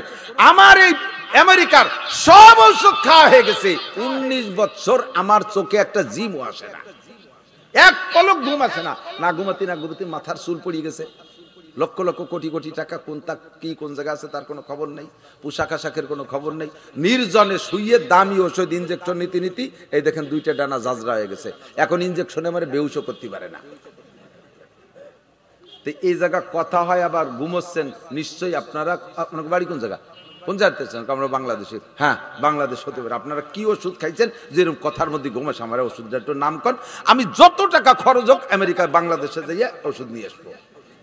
এখন তবলিগ লাগে তো একটু হেকমত আলাদা, তো আমির সাহেব এই কথা আছে না, তবলিগ আমির সাহেব বলে, ও তো এই কথা শোনার জন্য ঘুমানো আলারে বাইরে দাঁড়ায় ডাক দিলি পারতো, ঠিক না ভাই? যারা ঘুমাচ্ছেন এই তো একটু এদিকে আসেন, আমার সাথে দূরে কথা বলেন, এ বলি তো ডেকে নিলি পারতো। ও বাইরে ডেকে না নিয়ে মসজিদে যখন আসছে, ও মসজিদে আসি নাই, আয়া নেহি ও বুলায়া গিয়া হো, ওই একা একা মসজিদে আসে নাই, ওরে মসজিদে আনছে কে? মসজিদের মালিক করে মসজিদে আনছে, নইলে ওই লোকটা বাইরে দাঁড়ায় আমাদেরকে ডেকে নিত। যেহেতু আল্লাহ তাআলা তার মসজিদে আনছে, ওর স্টার্টিং করবে। তো হেকমতি পাহলু অবলম্বন করে বলতেছে, ভাই আপনি এই যে ইংরেজিতে যা পড়তেছে বোঝেন? বলে হ্যাঁ বুঝি। তাহলে এই পড়ার একটা পরিমাণ আছে, এই পরিমাণ শেষ হয়ে গেলে এরপরে আপনাকে ঔষধের নাম বলবো, একটু কি বসে শুনবেন এই যা পড়তেছে? বলে হ্যাঁ শুনতে পারি, 19 বছর যখন ঘুমালাম না, আর 1 ঘন্টা না ঘুমালে কি হবে?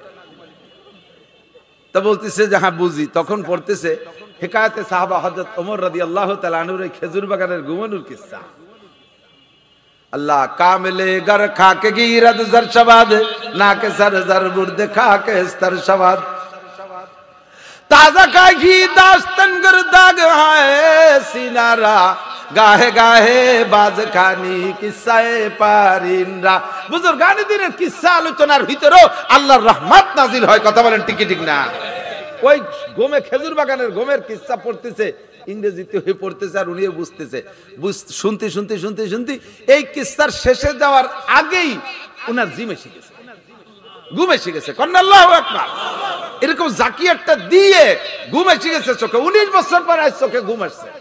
পাশে যে দুইজন ছিল জড়ায় দড়িয়ে কান দিয়ে ভেসেছে, ভাই তাড়াতাড়ি বলেন, ওষুধ অবশ্যই দামি ওষুধ, আপনারা খাইছেন, আমি পাশে বইছি, তাই আমার ঘুম এসে গেছে। খাইছেন আপনারা, আমি পাশে বইছি, তাই আমার মধ্যে কাজ করে বেলাইছে, আর আমি খালি তো ঘুম হবেই। একটু ওষুধের নাম কর। আমির সাহেব কয় এই কাজ হবে। ওর যে একটু ঘুম আইছে, ঘুম দিছে কে? ওরে মসজিদে আনছে কে? ওরে ঘুম দিছে আল্লাহ, ওর কাজ হবে। তা বলছে ভাই আর একটু বাকি আছে, 2টা ঘটনার পরে আপনার ওষুধের নাম কব। এই 2 ঘটনা বলতে বলতে ফুল ঘুম এসেই গেছে। ওরে ওই ল্যাংটা অবস্থায় শোয়াই তো মসজিদের মধ্যে, ব্যাডিং মাথার তলে দিয়ে দেশে শোয়াই, একে ঘুমে 3 ঘন্টা। স্বপ্নেও কিছু দেখছে কিনা আল্লাহ জানে। ঘুমের থেকে উঠা জড়াই ধরে আমারে জড়াই ধরে কাঁদতেছে, ভাই এত ফার্স্ট ক্লাস ওষুধ আমেরিকায়, আল্লাহু আকবার। ও তো আর আল্লাহু আকবার কয় না, এত ফার্স্ট ক্লাস ওষুধ আপনাদের যে একজনে খাইলে পুরো মসজিদে সবাই ঘুমাইছে যায়। একটু পানিবার কর। তখন আমির সাহেব বলতেছে, ভাই আপনি যদি বিশ্বাস করেন তাহলে বলবো, আর বিশ্বাস না করলে বলবো না। কয় বিশ্বাস মানে কি? আপনি যা বলেন সব মানে নিয়ে তো প্রমাণ হয়ে গেছে। কয় আমরা এখনো ঔষধ খাই নেই, আমরা শুধু প্রেসক্রিপশন থেকে ঔষধের নাম পড়ছি, তাতে এইরকম ঘুম আসে। এখন ওই লোকটা কয় যে ভাই আপনাদের দেখে যেভাবে মনে হয় কথা সেভাবে হলো না। এ দুনিয়ার কোন সায়েন্স বিজ্ঞান গবেষণায় বলে না যে ঔষধের নাম পড়লে রোগী সুস্থ হয়ে যায়। ঔষধ না খালি, ঔষধ না খাইয়ে প্রেসক্রিপশন দিয়ে ঔষধের নাম পড়লে রোগী সুস্থ হয়, এ কোনো থিওরিতে আটে না। আপনারা এত ভালো মানুষ মসজিদের মধ্যে বলছে, আমি একটা যে আমি কিনে খাবো, আপনাকে ঔষধ চাচ্ছি না, একটু খালি কোয়ান, আমি একটু ওষুধটা কিনে খাই। কয় তাহলে আর বলবো কি করে? আপনি বিশ্বাস করেন না? যদি বিশ্বাস না হয় প্রমাণ করেন, 3 দিন থাকবেন আপনি আমাদের সাথে। এই 3 দিন যদি আপনি প্রেসক্রিপশনের ঔষধের নাম পড়ার পরে ঘুম না আসে, ফিরে দিয়ে চলে যাবেন। যা বলার আপনি বলবেন, কোনো সমস্যা নেই। এখন ও লোক কয় যে তা আমার তো ঘুমের দরকার, যা যে ওষুধ না খাইও যদি ঘুম হয় তাহলে ও কার কি এরা যাবে? কয় তা দেন আমার প্রেসক্রিপশনে ঔষধের নামটা বলেন। কয় যে ঔষধের নাম পড়তে এই পোশাকে এই অবস্থায় হয় না, কারণ কাফেররে মোমেন বানাতে হলে আগে কলেম গোসল করানো লাগে। ওর জীবন ভরে ফরজ গোসল বাকি রয়েছে না। ও 7 সমুদ্র 13 নদী মাথায় ডুবই বেড়ালিয়ে তোর গোসল হয়নি, কারণ কলগড়ায় কুলিয়ে ঋণে নাকে পানি নিয়ে হয়েছে নি গোসল। ওর গোসল বাকি রয়েছে, গোসল করাতে হবে। ইন্নামাল মুশরিকুনা নাজিসুন, কাফেররা সব ওডিতে সর্বক্ষণ নাপাক।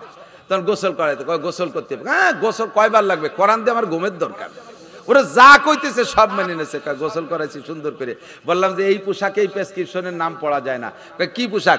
আমির সাহেবের জুব্বা, আমির সাহেবের পাজামা, আমির সাহেবের টুপি পাগড়ি সব আলাদা করে পড়াইয়া পাক্কা বুজুর্গ বানাইয়া যায় নামাজে বসাইয়া আমির সাহেব সাথীদেরকে কয়, তোরা আমরা সবাই 2 রাকাত নামাজ পড়ি, আমরা সবাই 2 রাকাত নামাজ পড়ি, ওর হিদায়াতের জন্য দোয়া করি। নামাজ পড়ে সিজদায় বইসা, ওরে তো যায় নামাজে বসায় রাখছে কলেমা পড়ানোর আগে।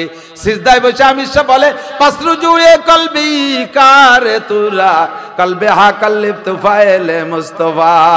ও আল্লাহ, সূরত পরিবর্তন করার দায়িত্ব আমার, সিরাত পরিবর্তন করার দায়িত্ব তোমার, ল্যাংটা থেকে পোশাক পরানোর দায়িত্ব আমার। আমি ল্যাংটা থেকে পোশাক পরাইছি, নাপাক থেকে পাক করার দায়িত্ব আমার। আমি তারে গোসল করায় পবিত্র করে নিয়ে আসছি, ল্যাংটা থেকে পোশাক পরানোর দায়িত্ব আমার, আমি তারে করেছি। অন্য দিক থেকে ফিরায় কিবলামুখী করার দায়িত্ব আমার, তা আমি করেছি। ওরে মদ গাজার আড্ডা থেকে উঠাইয়া জায়নামাজে বসানোর দায়িত্ব আমারে দিয়ে পাঠাইছো, আমি সব করেছি। কলবের মালিক আমি না, কলবের মালিক তুমি আল্লাহ।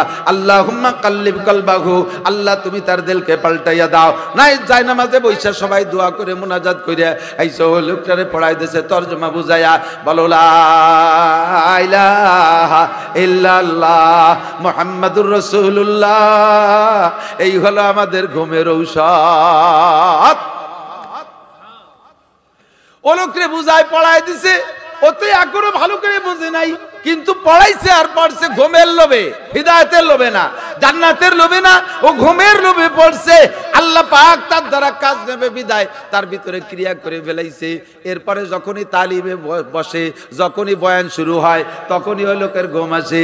আমির সাহেব একজন খাদেম নিযুক্ত করে দিয়েছে, ওরে ওয়াজ শোনানোর দরকার নাই, ওরে বয়ান শোনানোর দরকার নাই, ওরে ঘুমাইতে দাও, আগে সুস্থ হোক। 3 দিন সাথে রয়েছে, যতবার বয়ান আর তালিম হয় ততবারই তার ঘুম আসে। লম্বা লম্বা ঘুম দিয়া 3 দিন পরান করে ঘুমাইয়া 19 বছরের ঘুমের কাজা কাফারা সব আদায় হয়ে গেছে। এখন লোকটা চেহারা পাল্টে গেছে, স্বাস্থ্য শরীরের মধ্যে শক্তি এসে গেছে, মাথার ভিতরে প্রশান্তি এসে গেছে, চক্ষু তার শীতল হয়ে গেছে, সবকিছু মিলে ভালো লাগতেছে। এবার আমির সাহেবের গলা জড়ায় ধরে কাঁদতেছে আর কয়, ভাই আমাদের আমেরিকায় বিশ্বের সর্বশ্রেষ্ঠ প্রযুক্তি তৈরি হয়, এখানে যা কিছু আবিষ্কার হয় আমরা সারা দুনিয়ার মানুষের কাছে পৌঁছাইয়া দেই, তোমাদের বাঙালিদের কাছে, বিশ্বের মুসলমানদের কাছে। এত দামি দামি ঔষধ, দেশের হাজারো লাখো মানুষ ঘুমের অভাবে মারা যাচ্ছে, শুধু একটু কলেমাটা পড়াই দিলে তারা শান্তিতে একটু ঘুমাইতে পারে। তোমরা কৃপণতা করে সে কলেমা শুধু নিজেরা পড়ো, আমাদের কাছে পৌঁছাইয়া দাও না। আর এই কলেমার অভাবে মানুষ কাফের হইয়া জাহান্নামে যাবে। আমরা কিয়ামতের ময়দানে তোমাদের নামে অভিযোগ করব, মামলা করব। আল্লাহ মুসলমানরা কেন আমাদের কাছে কলেমা পৌঁছাইল না? ভাই বসেন, আমার বাড়ির সব সদস্যের একই অবস্থা, সব সদস্যের একই অবস্থা। ওই লোক তো বাড়ি থেকে বের হয়ে আইছে ল্যাংটা, এখন ওই দিন বাড়ি চলে গেছে, বাসায় গেছে জুব্ব পাগড়ি পরা। ও বাড়ি ঢোকার সাথে সাথে বাড়ির সব উল্টো পাল্টে দৌড়ে সারিয়ে জঙ্গি আইছে, জানে যে তালেবানরা পাগড়ি ভরে, জঙ্গি। তালেবানের নাম কি? জঙ্গি।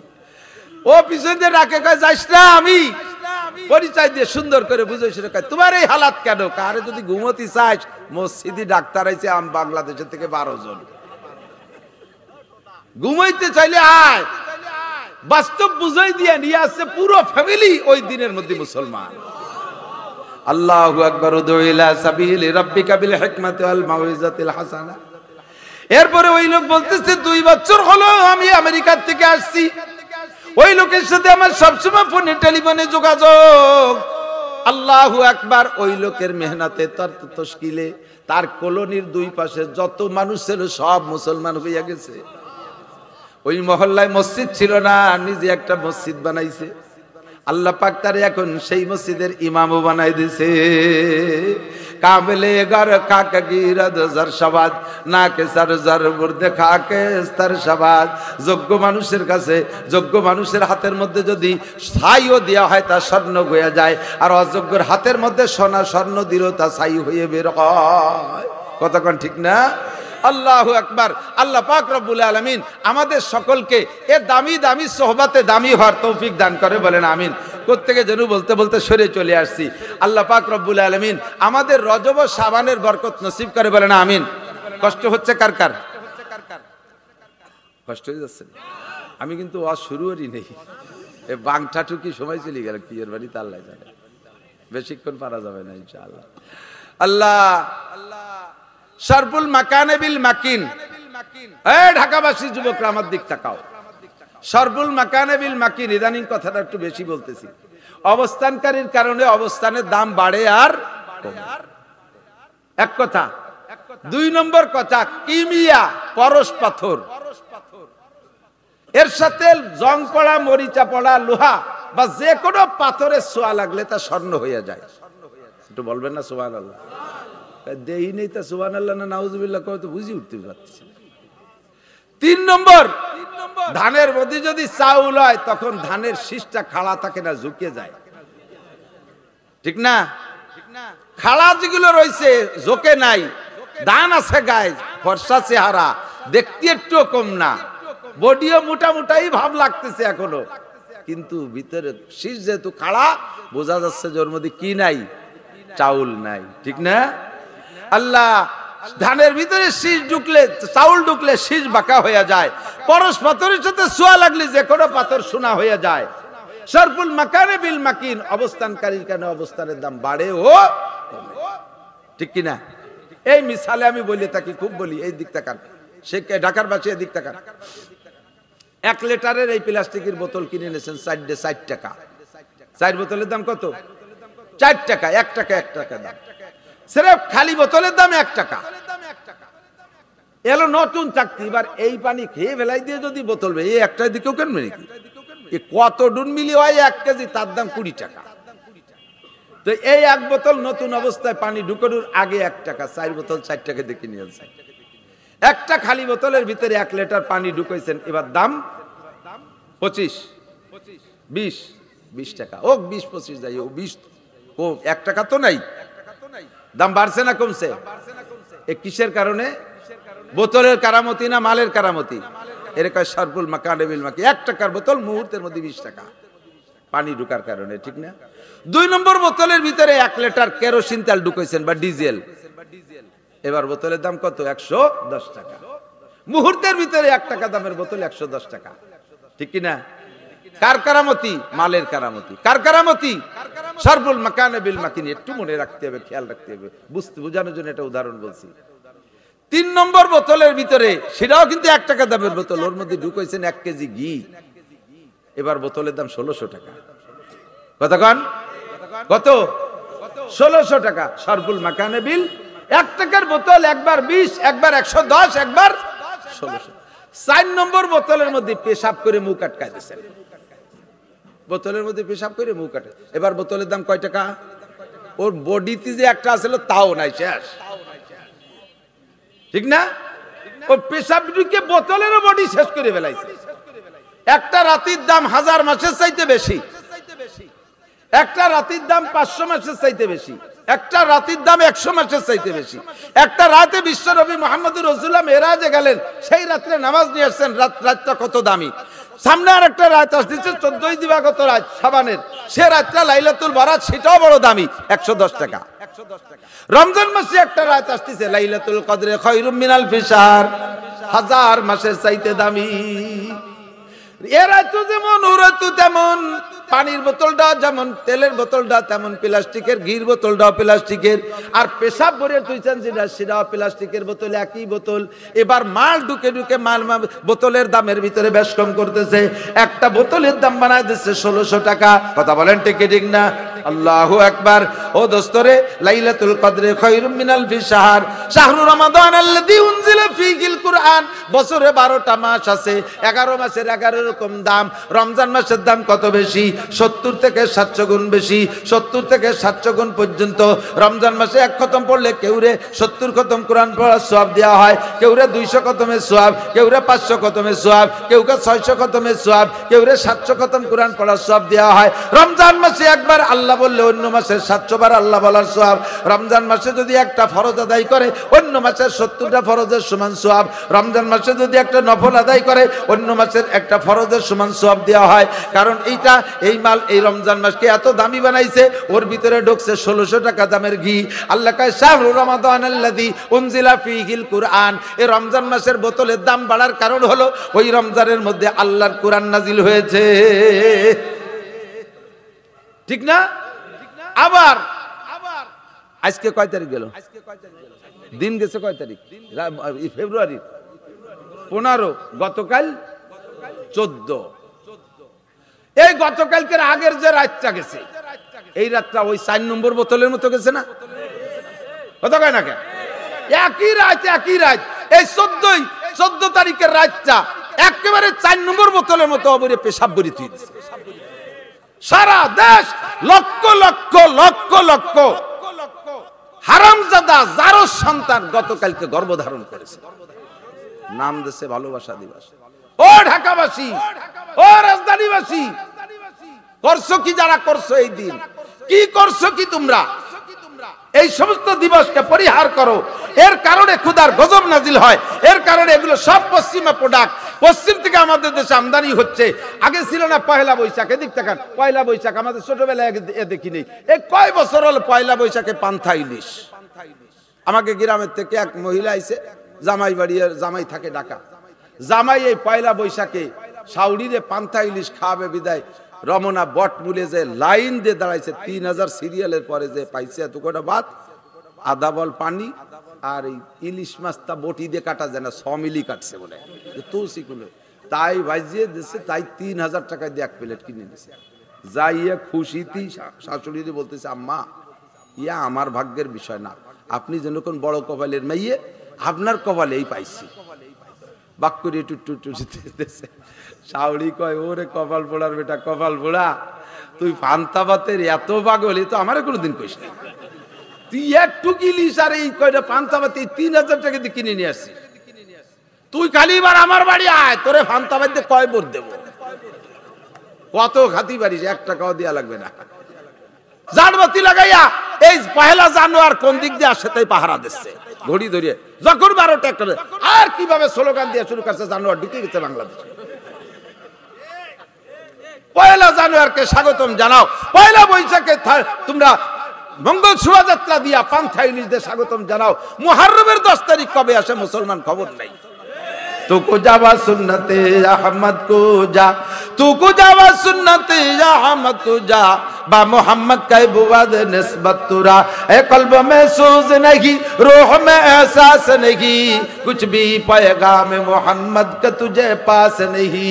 ভিতরে জ্বালা নাই, অন্তরে ব্যথা নাই, শরীরে সুন্নাত নাই, সংসারে সুন্নাত নাই, আল্লাহর নবীর দিনের দরদ নাই। পহেলা জানুয়ারকে স্বাগতম জানাও, পহেলা বৈশাখকে স্বাগতম জানাও। আল্লাহর নবী বলেন, মান ওয়াসালা ইয়ালিহি ফিন নাফকাতি ইয়াউমা আশুরা ওয়াসাল্লাহু আলাইহি সাইরা সানাতিহি, যে ব্যক্তি মুহররমের 10 তারিখে দিনের বেলায় রোজা রাখা, রাতের বেলা ফ্যামিলির সদস্যদেরকে নিয়ে ভালো খানা খাইবে, ভালো খানা খাইবে মুহররমের 10 তারিখ। জোরে বলেন কোন তারিখ?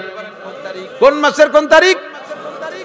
একমাত্র ভালো খানার জন্য 5টা দিন আছে, 5 ঈদ আইয়ামু জিয়াফাতিল্লাহ, এছাড়া বাকি যে দিনগুলি আছে ভালো খাবারের দিন, সহিহ হাদিসে একটাই আছে, তাহলে মুহররমের 10 তারিখ। দিনে রোজা, রাত্রে খানা। হুজুরকে এই ওসিলায় আগামী 1 বছরের রুজির বরকত বাড়াই দেওয়া হবে। সেই মুহররম কবে কোন দিক দিয়ে আসে তা খবর নেই, পয়লা জানুয়ারে পাহারা দিতে বিশ্ব রোডে চলে যায়। কতক্ষণ ঠিক না? ও দোস্ত, মুহররমের 10 তারিখে ভালো খানা খাইলে, তবে সবে বরাতে আর এক কুপ্রথা দিক তাকান, কয়ে তো নইছি শুরুতে খুতবার মধ্যে শিরিক আর কবর মুক্ত ঈমান গল্প আর বেদাত মুক্ত সুন্নতি আমল শিখবো, তাই না? মাহফিলের উদ্দেশ্য তাই না? এদিক তাকান, সবে বরাতে এই ঢাকা শহরে তো আছেই, দেখছি গ্রামে আগে ছেলে এখন কুমাই ফেলাইছি মোটামুটি, হালুয়া রুটি হবে, গরু হবে, পোল্ট্রিরা স্টক করে মরার কায়দা, হাজার হাজার পোল্ট্রির জান যায়, পোল্ট্রিরা বদদোয়া করে, আল্লাহ এই দিন আমরা মরবো কেয়া, গরু থেকে আল্লাহ এদিন মরবো কে, মরলি ঈদে মরবো, এ সময় আমাকে মারে কে, তুমি ওগেও মারিয়ে দাও। ভালো করে মনে রাখে, ওলামায়ে কেরাম সাক্ষী। শবে বরাত কি হাদিস শোনেন, কুমু লাইলাহা ওয়া সুমু ইয়াওমাহা ওয়া কুলু লাইলাহা ওয়া ইয়াওমাহা, এরকম হাদিস নেই। হাদিস হলো রাত্রে জেগে ইবাদত করো, দিনের বেলা রোজা রাখো। ফাঁকে একটা শব্দ হুজুর কইনি যে কুলু লাইলাহা ওয়া ইয়াওমাহা, দিন রাত্রে কোন এক ফাঁকে জম্মের খাও, এ তো কইনি কোন জায়গা। খাওয়ার কথা আছে মুহররমের 10 তারিখে, তা খবর নাই। এই রাত হলো কি ভালো করে বুঝে নেন, কুমু লাইলাহা, রাত্রে জেগে কাঁদো, আল্লাহর কাছে চাও। ওয়াসুমু ইয়াওমাহা, দিনের বেলা অনশন ধর্মঘট করো। রোজা মানে অনশন ধর্মঘট, বোঝেন নাই? অনশন এই কয় বছর আগে শেখ হাসিনা এই যে 4 টার্ম চলে, তো মনে প্রথম টার্মে না দ্বিতীয় টার্মের জন্য প্রধানমন্ত্রী হওয়ার পরে দেখলাম বাংলাদেশের সমস্ত মাস্টাররা বেতন ভাতা বাড়ানোর জন্য এই যে পল্টনে আইসিয়া বুকির উপরে থাল রেখে প্লেটেটারে অনশন ধর্মঘট, খাবি না, মরিয়ে যাবো তবু খাবো না, টাকা বাড়ায় না দিলি খাবোই না। কোনো মাস্টার গোপনে গোপনে যে সাইডে খাইয়ে এসে আবার পেটের পর থালছে। আর কিছু মাস্টার জম্মের কেটি কয় মরিয়ে যাবো তবু উঠবো না। 3 দিন পরে যান, কিছু মাস্টার দুর্বল হয়ে গেছে। এই অনশন ধর্মঘট দেখে, ক্লান্তি দেখে প্রধানমন্ত্রীর কাছে খবর গেছে। প্রধানমন্ত্রী কয় ঠিক আছে, ওদের বাড়ি যেতে কাও, ওদের সব দোয়া মোনাজাত কবুল হয়ে গেছে। সবে বরাত হলে রাত্রে জাগে কান্নাকাটি, চাইবেন সারা রাত, শেষ রাত্রে চারটে খাইয়া সারাদিন না খেয়ে থাকবেন, অনশন ধর্মঘট। আসরের পরে তো ইফতার সামনে করে নিয়ে বসবেন, একটু টোকাটুকি করবেন, খেজুর ধরবেন, মুড়িটা ধরে একটু শুয়ে আবার থুয়ে দেবেন, খেজুর ধরে আল্লাহ খাইবেন। লোক ফেরেস্তারা করে না খাবেন, চিনি ও বেকায়দা কড়া লোক খাবে না, বেলা ডুবার আগে একটু মুখে দেবে না। এই টুকাটুকি করতেছেন, এর মধ্যে মোনাজাত ধরছেন, আল্লাহ গত রাত্রে যা চাইছি তা না দিলি খাবো না, গত রাত্রে যা চাইছি তা না দিলি খাবো না। এই অনশন ধর্মঘট কড়া টাইট দিয়েছেন। আল্লাহ সন্ধ্যের সময় কয় কি ঠিক আছে, তোদের গত রাত্রে চাওয়া সব কবুল করে নিলাম। এই হলো সবে বরাত। অথচ গরু, হালুয়া, রুটি, মুরগি, পোলট্রি, দামি খানা না খাওয়ার দিন হলো সবে বরাত, না খাওয়ার দিন হলো 15ই শাবান, আর খাওয়ার দিন হলো মুহররমের 10 তারিখ আর 2 ঈদের 5 দিন। তোমার এদিন খাতি কইছে কেটে, এদিন না খাইও অনশন ধর্মঘট করবা, কান্নাকাটি করবা। সম্পূর্ণ উল্টোই ফেলাইছি বিদায় আল্লাহ পাকে সিস্টেম পাল্টাই দিয়েছে, আল্লাহ সিস্টেম পাল্টাই। আরেকটা কথা কি, হ্যাঁ আল্লাহু আকবার, তা আর বললাম না, আল্লাহ কবুল করুক। এদিক এদিক আর একটু কথা কই না, এদিকটা ছোট্ট একটু কথা বলে ছেড়ে দিচ্ছি। সেটা হলো রাত্রে আপনি মার্ডার কেসের আসামি, আপনি মার্ডার কেসের আসামি, কোর্টে দাঁড়াইছেন, আজকে আপনার রায় ফাইনাল, 99% আপনি শিওর যে ফাঁসি অথবা যাবজ্জীবন, ফাঁসি অথবা কি রায় হবে আপনি জানেন না, তবে শিওর ওই ফাঁসি নয় যাবজ্জীবন। এমতো অবস্থায় আপনি কাঠগড়ায় দাঁড়াবেন কিভাবে? এভাবে করজোড় করে, সিরা ভাঙ্গা পোশাক পরে, চোখ দিয়ে পানি পড়বে, চোখ বন্ধ করিয়ে থরথর করে কাঁপতে থাকবেন। আর আপনিও বলবেন, আপনার উকিলরাও বলবে, আর আপনার ফ্যামিলির সদস্য যাইয়া সেভাবে কান্নাকাটি করে বলবে। আপনার মা বলবে, স্যার আপনার ভয় ধরে, আমার একটা মাত্র ছেলে, এ যদি মেরে ফেলাইতেন স্যার, আমরা আর কোনো আমাদের আয়ের কেউ নাই, তাহলে আমাকে সব কজনে ফাঁসি দিয়ে দেন স্যার। এইগুলো তার মা কানবে, বলবে স্যার এই মাত্র একটা বাচ্চা, এই দেখেন স্যার যদি ওটাকে মেরে দেন এইটা এতিম হবে, আমি এই বয়সে বিধবা হব। বাচ্চাই বলবে স্যার আমার আব্বারে মাফ করে দেন, আমারে ফাঁসি দেন। এইভাবে পুরো ফ্যামিলির কান্নাকাটি দেখলে ওর নামে সেলো অরিজিনালি ফাঁসির হুকুম। স্যার বলবে জীবনে তো বহু খেলা খেলছি, যা এই কটার দিক তাকাই আজকে রে বেকসুর খালাস, যা বেকসুর খালাস দিয়ে দিলে দিতে পারে কি পারে না। অভিনয়টা যদি তোমার এমন হয় তাহলে তুমি ফাঁসির আসামিও তুমি খালাস পেয়ে যেতে পারো। আর সে জায়গায় তুমি জেনুইন ফাঁসির আসামি, তুমি মার্ডার কেসের আসামি, তোমার সাক্ষীটাকে তুমি নিজের স্বীকারোক্তি দিতেছো, এ জায়গায় তোমার ফাঁসি হবেই হবে। সে জায়গায় তুমি দাঁড়াইয়া, যদি কাঠগড়ায় দাঁড়াইয়া, এই আমারে 2 কেজি জিলাপি দে,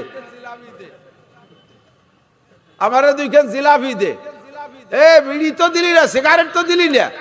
এদিকে তোমার মা যে জজরে কয়, আমার ছেলে যদি ফাঁসি দিস জজ, তাহলে তোরও খবর আছে। ছেলে কয় আজকে আমার আব্বারে দে ফাঁসি, তোর আমি বড় হব একদিন। এই যদি সবাই মিলে করে তাহলে ফাঁসি হবে কি হবে না? হবে না। আজকে রাত্রে তোমার আগামী বছরে বরাদ্দ লিখতেছে, তুমি মরবা বাসের তলে, তোমার বউ মরবে গার্মেন্টসে পুড়িয়ে, তোমার ছেলে মরবে মোটরসাইকেল অ্যাক্সিডেন্টে, তোমার মাইয়া স্টক করবে, তোমার মা মরবে স্টক করে, তোমার বাপ মরবে স্টক করে, তোমার ঘর বাড়ি আগুন ধরে যাবে, তোমার 5খান গাড়ি অ্যাক্সিডেন্টে গুঁড়ো গুঁড়ো হয়ে যাবে। এইগুলো তোমার নামে লেখা হচ্ছে, আর তুমি মসজিদে যাইয়া হালুয়া রুটি আর জিলাপি খাই হচ্ছিস। আল্লাহ কয় তো ভালোই তো খুশি, ওকে নামে এই হুকুম হবে, আর ওরাই জিলাপিতে খুশি, ঠিক আছে ওই হবে হুকুম, ফয়সালা মধ্যে কোনো পরিবর্তন, যা সব কটার ফাঁসি দিয়ে দে, সবগুলোর ফাঁসি দিয়ে দে। আর সে জায়গা যদি কাঁদেন, আল্লাহ আল্লাহ ভুলে গেছে, রব্বানা যালামনা আনফুসানা ওয়া ইল্লাম তাগফির। আর ছোট ছোট হুজুরকে সুর বেশি, লম্বা লম্বা কিরাত পড়ে উম্মতের মন জয় করে। বড় বড় হুজুরকে কিরাত ছোট, মাথা ছোট, নিচু হয়ে থাকে, নরম হয়ে থাকে।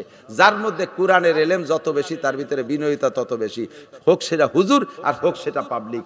আমার কাছে 1 ডজনের উপরে পুলিশের বড় বড় অফিসারের পরিচয় আছে। এখনই ফোন দেব, তাদের ফোন আলাপ শুনলে আপনি আশ্চর্য হয়ে যাবেন। এরা কি পুলিশ নাকি হাটহাজারী মাদ্রাসার মুহাদ্দিস, এরা কি পুলিশ নাকি লালবাগ মাদ্রাসার মুহাদ্দিস, আপনি ভাবতেও পারবেন না। বাসাই আলাদা হয়ে গেছে। এদের ভিতরে যখন আল্লাহর কোরআন ঢুকছে, তখন পুলিশ হইয়া সেটা ভদ্র হয়ে গেছে। এটা জজ হয়ে বর্দে, আমি একজন জজে ফোন দেবো, এখনই ফোন দেবো। জজ মফিজুর রহমান সাহেব, আপনি আশ্চর্য হবেন কি কি জজ না বড় কোন আলেম হবে। আল্লাহর কোরআন তার মধ্যে যত বেশি ঢোকে, আল্লাহ তারে তত বিনয়ী করে দেয়। মাদ্রাসায় যখন আসি, মাহফিলে আসি, আমার সাথে যুবকরা সাক্ষাৎ করে, পাবলিক যুবকরা সাক্ষাৎ করে, দূর থেকে মুসাফা, সালাম আলাইকুম, সালামের সুর, সালামালাইকুম হুজুর কেমন আছেন? মুসাফা ধরি এমন ভাবে যাই মারছে আমার এনে কুলিজার কায়দা। আর আমার তালবি আলিমরা কারণ ওর মধ্যে তো কোরআন ঢোকে নাই, ওর ধানের মধ্যে চাউল নাই, খাড়া হয়েছে সোজা অহংকারের সাথে। আর আমার মাদ্রাসার ছাত্র কোরআন শরীফ পড়ছে। আপনারা যারা দিনদার আপনাদের মুসাফা, আসসালামু আলাইকুম হুজুর কেমন আছেন? কেমন? ধানের চাউলে ভরিয়ে মাথা নিচু হয়ে যাচ্ছে। আসসালামু আলাইকুম হুজুর কেমন আছেন? কোন জায়গা থেকে আসছেন? খুব কষ্ট মনে হচ্ছে, চেহারা দেখলে বুঝতেছি ক্লান্ত হয়ে গেছেন। সুরই আলাদা, কারণ এর মধ্যে ধানের মধ্যে চাউল ঢুকছে, আর ওটার মধ্যে চাউল নেই বলে খাড়া আসসালামু আলাইকুম, সুরই আলাদা।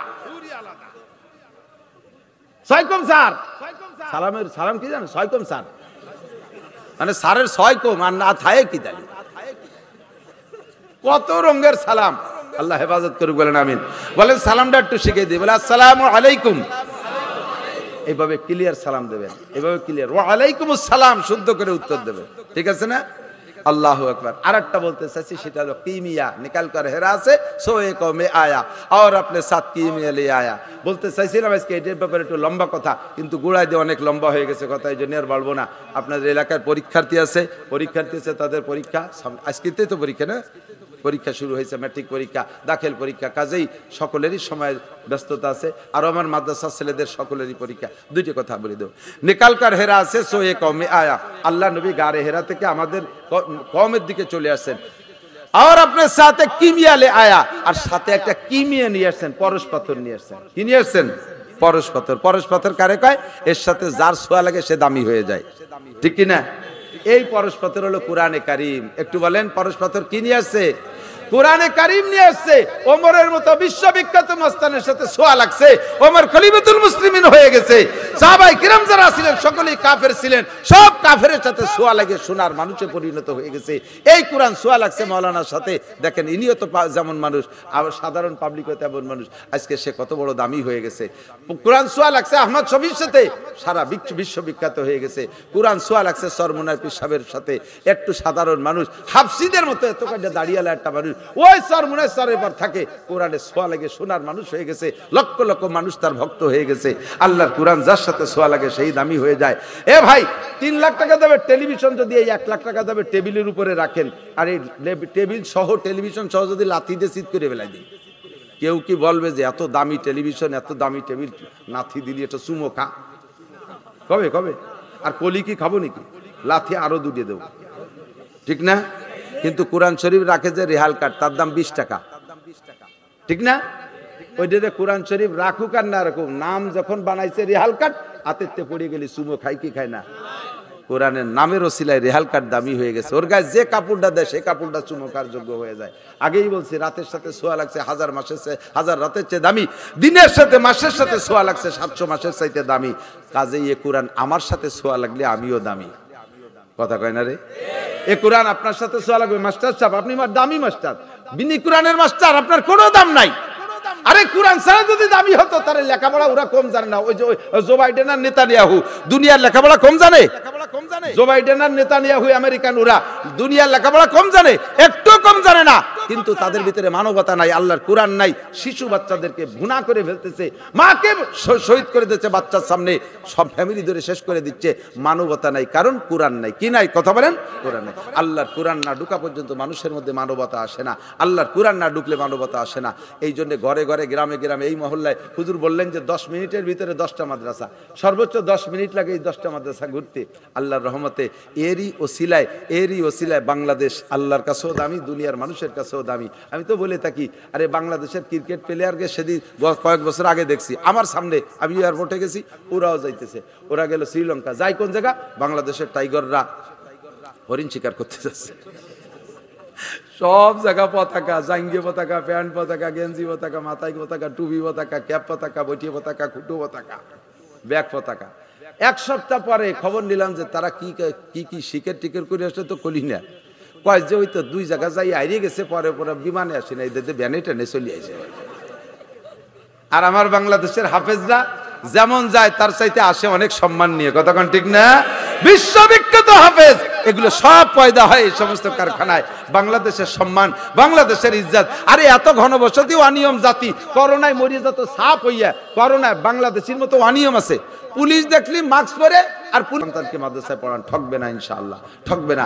এদেশে কয়জন ইঞ্জিনিয়ারে আপনারা চেনেন, এদেশের কয়জন ডিসিরে আপনারা চেনেন, এদেশের কয়জন জজরে আপনারা চেনেন, এদেশের কয়জন ডাক্তারে আপনারা চেনেন, আর আমার মতো খুদে মৌলবীরে না চেনে কয়জনে? কথা কন তো। সারা বাংলাদেশে চেনে। অন্য কোনো সার্টিফিকেট নেই, একমাত্র কোরআনের সার্টিফিকেট। ঠিক কি ঠিক না? আপনার সন্তানরা বিখ্যাত আলেম হবে, সারা দুনিয়ার রাহবার হবে। আল্লাহ কবুল করুক, বলেন আমিন। আমাদের সন্তানদেরকে মাদ্রাসায় দেবো তো ইনশাআল্লাহ। আর যাদের যেমন তৌফিক আছে, তৌফিক অনুযায়ী, ঢাকা রাজধানীর মানুষ আপনাদের তৌফিক অবশ্যই ভালো আছে। আর বড় বড় তৌফিক আলার তো 7 তলা 8 তলায় রয়েছে, তারা তো আর নামিয়ে কথা কবে না আমাদের সাথে। তাকে কাছে দাওয়াত থাকলো, মাইকের আওয়াজ যদি পৌঁছে আপনারা মাদ্রাসায় হাদিয়া তোফা নিয়ে আসবেন ইনশাআল্লাহ। হুজুরের জরুরতগুলো, মাদ্রাসার জরুরতগুলো দেখবেন। আজকে আপনাদের পকেটে যার কাছে যা আছে বিসমিল্লাহ কইয়া আপনার টাকাটারে কোরআনের সাথে সোয়া লাগাইয়া টাকা সহ আপনি দামি হওয়ার চেষ্টা করেন। একটু বিসমিল্লাহকে রেডি করেন। কাছে 1000 টাকার নোট থাকলে, 2000 5000 টাকা থাকলে একটু আল্লাহর রাস্তায় দেবেন, সদকায়ে জারিয়া। আমি খাস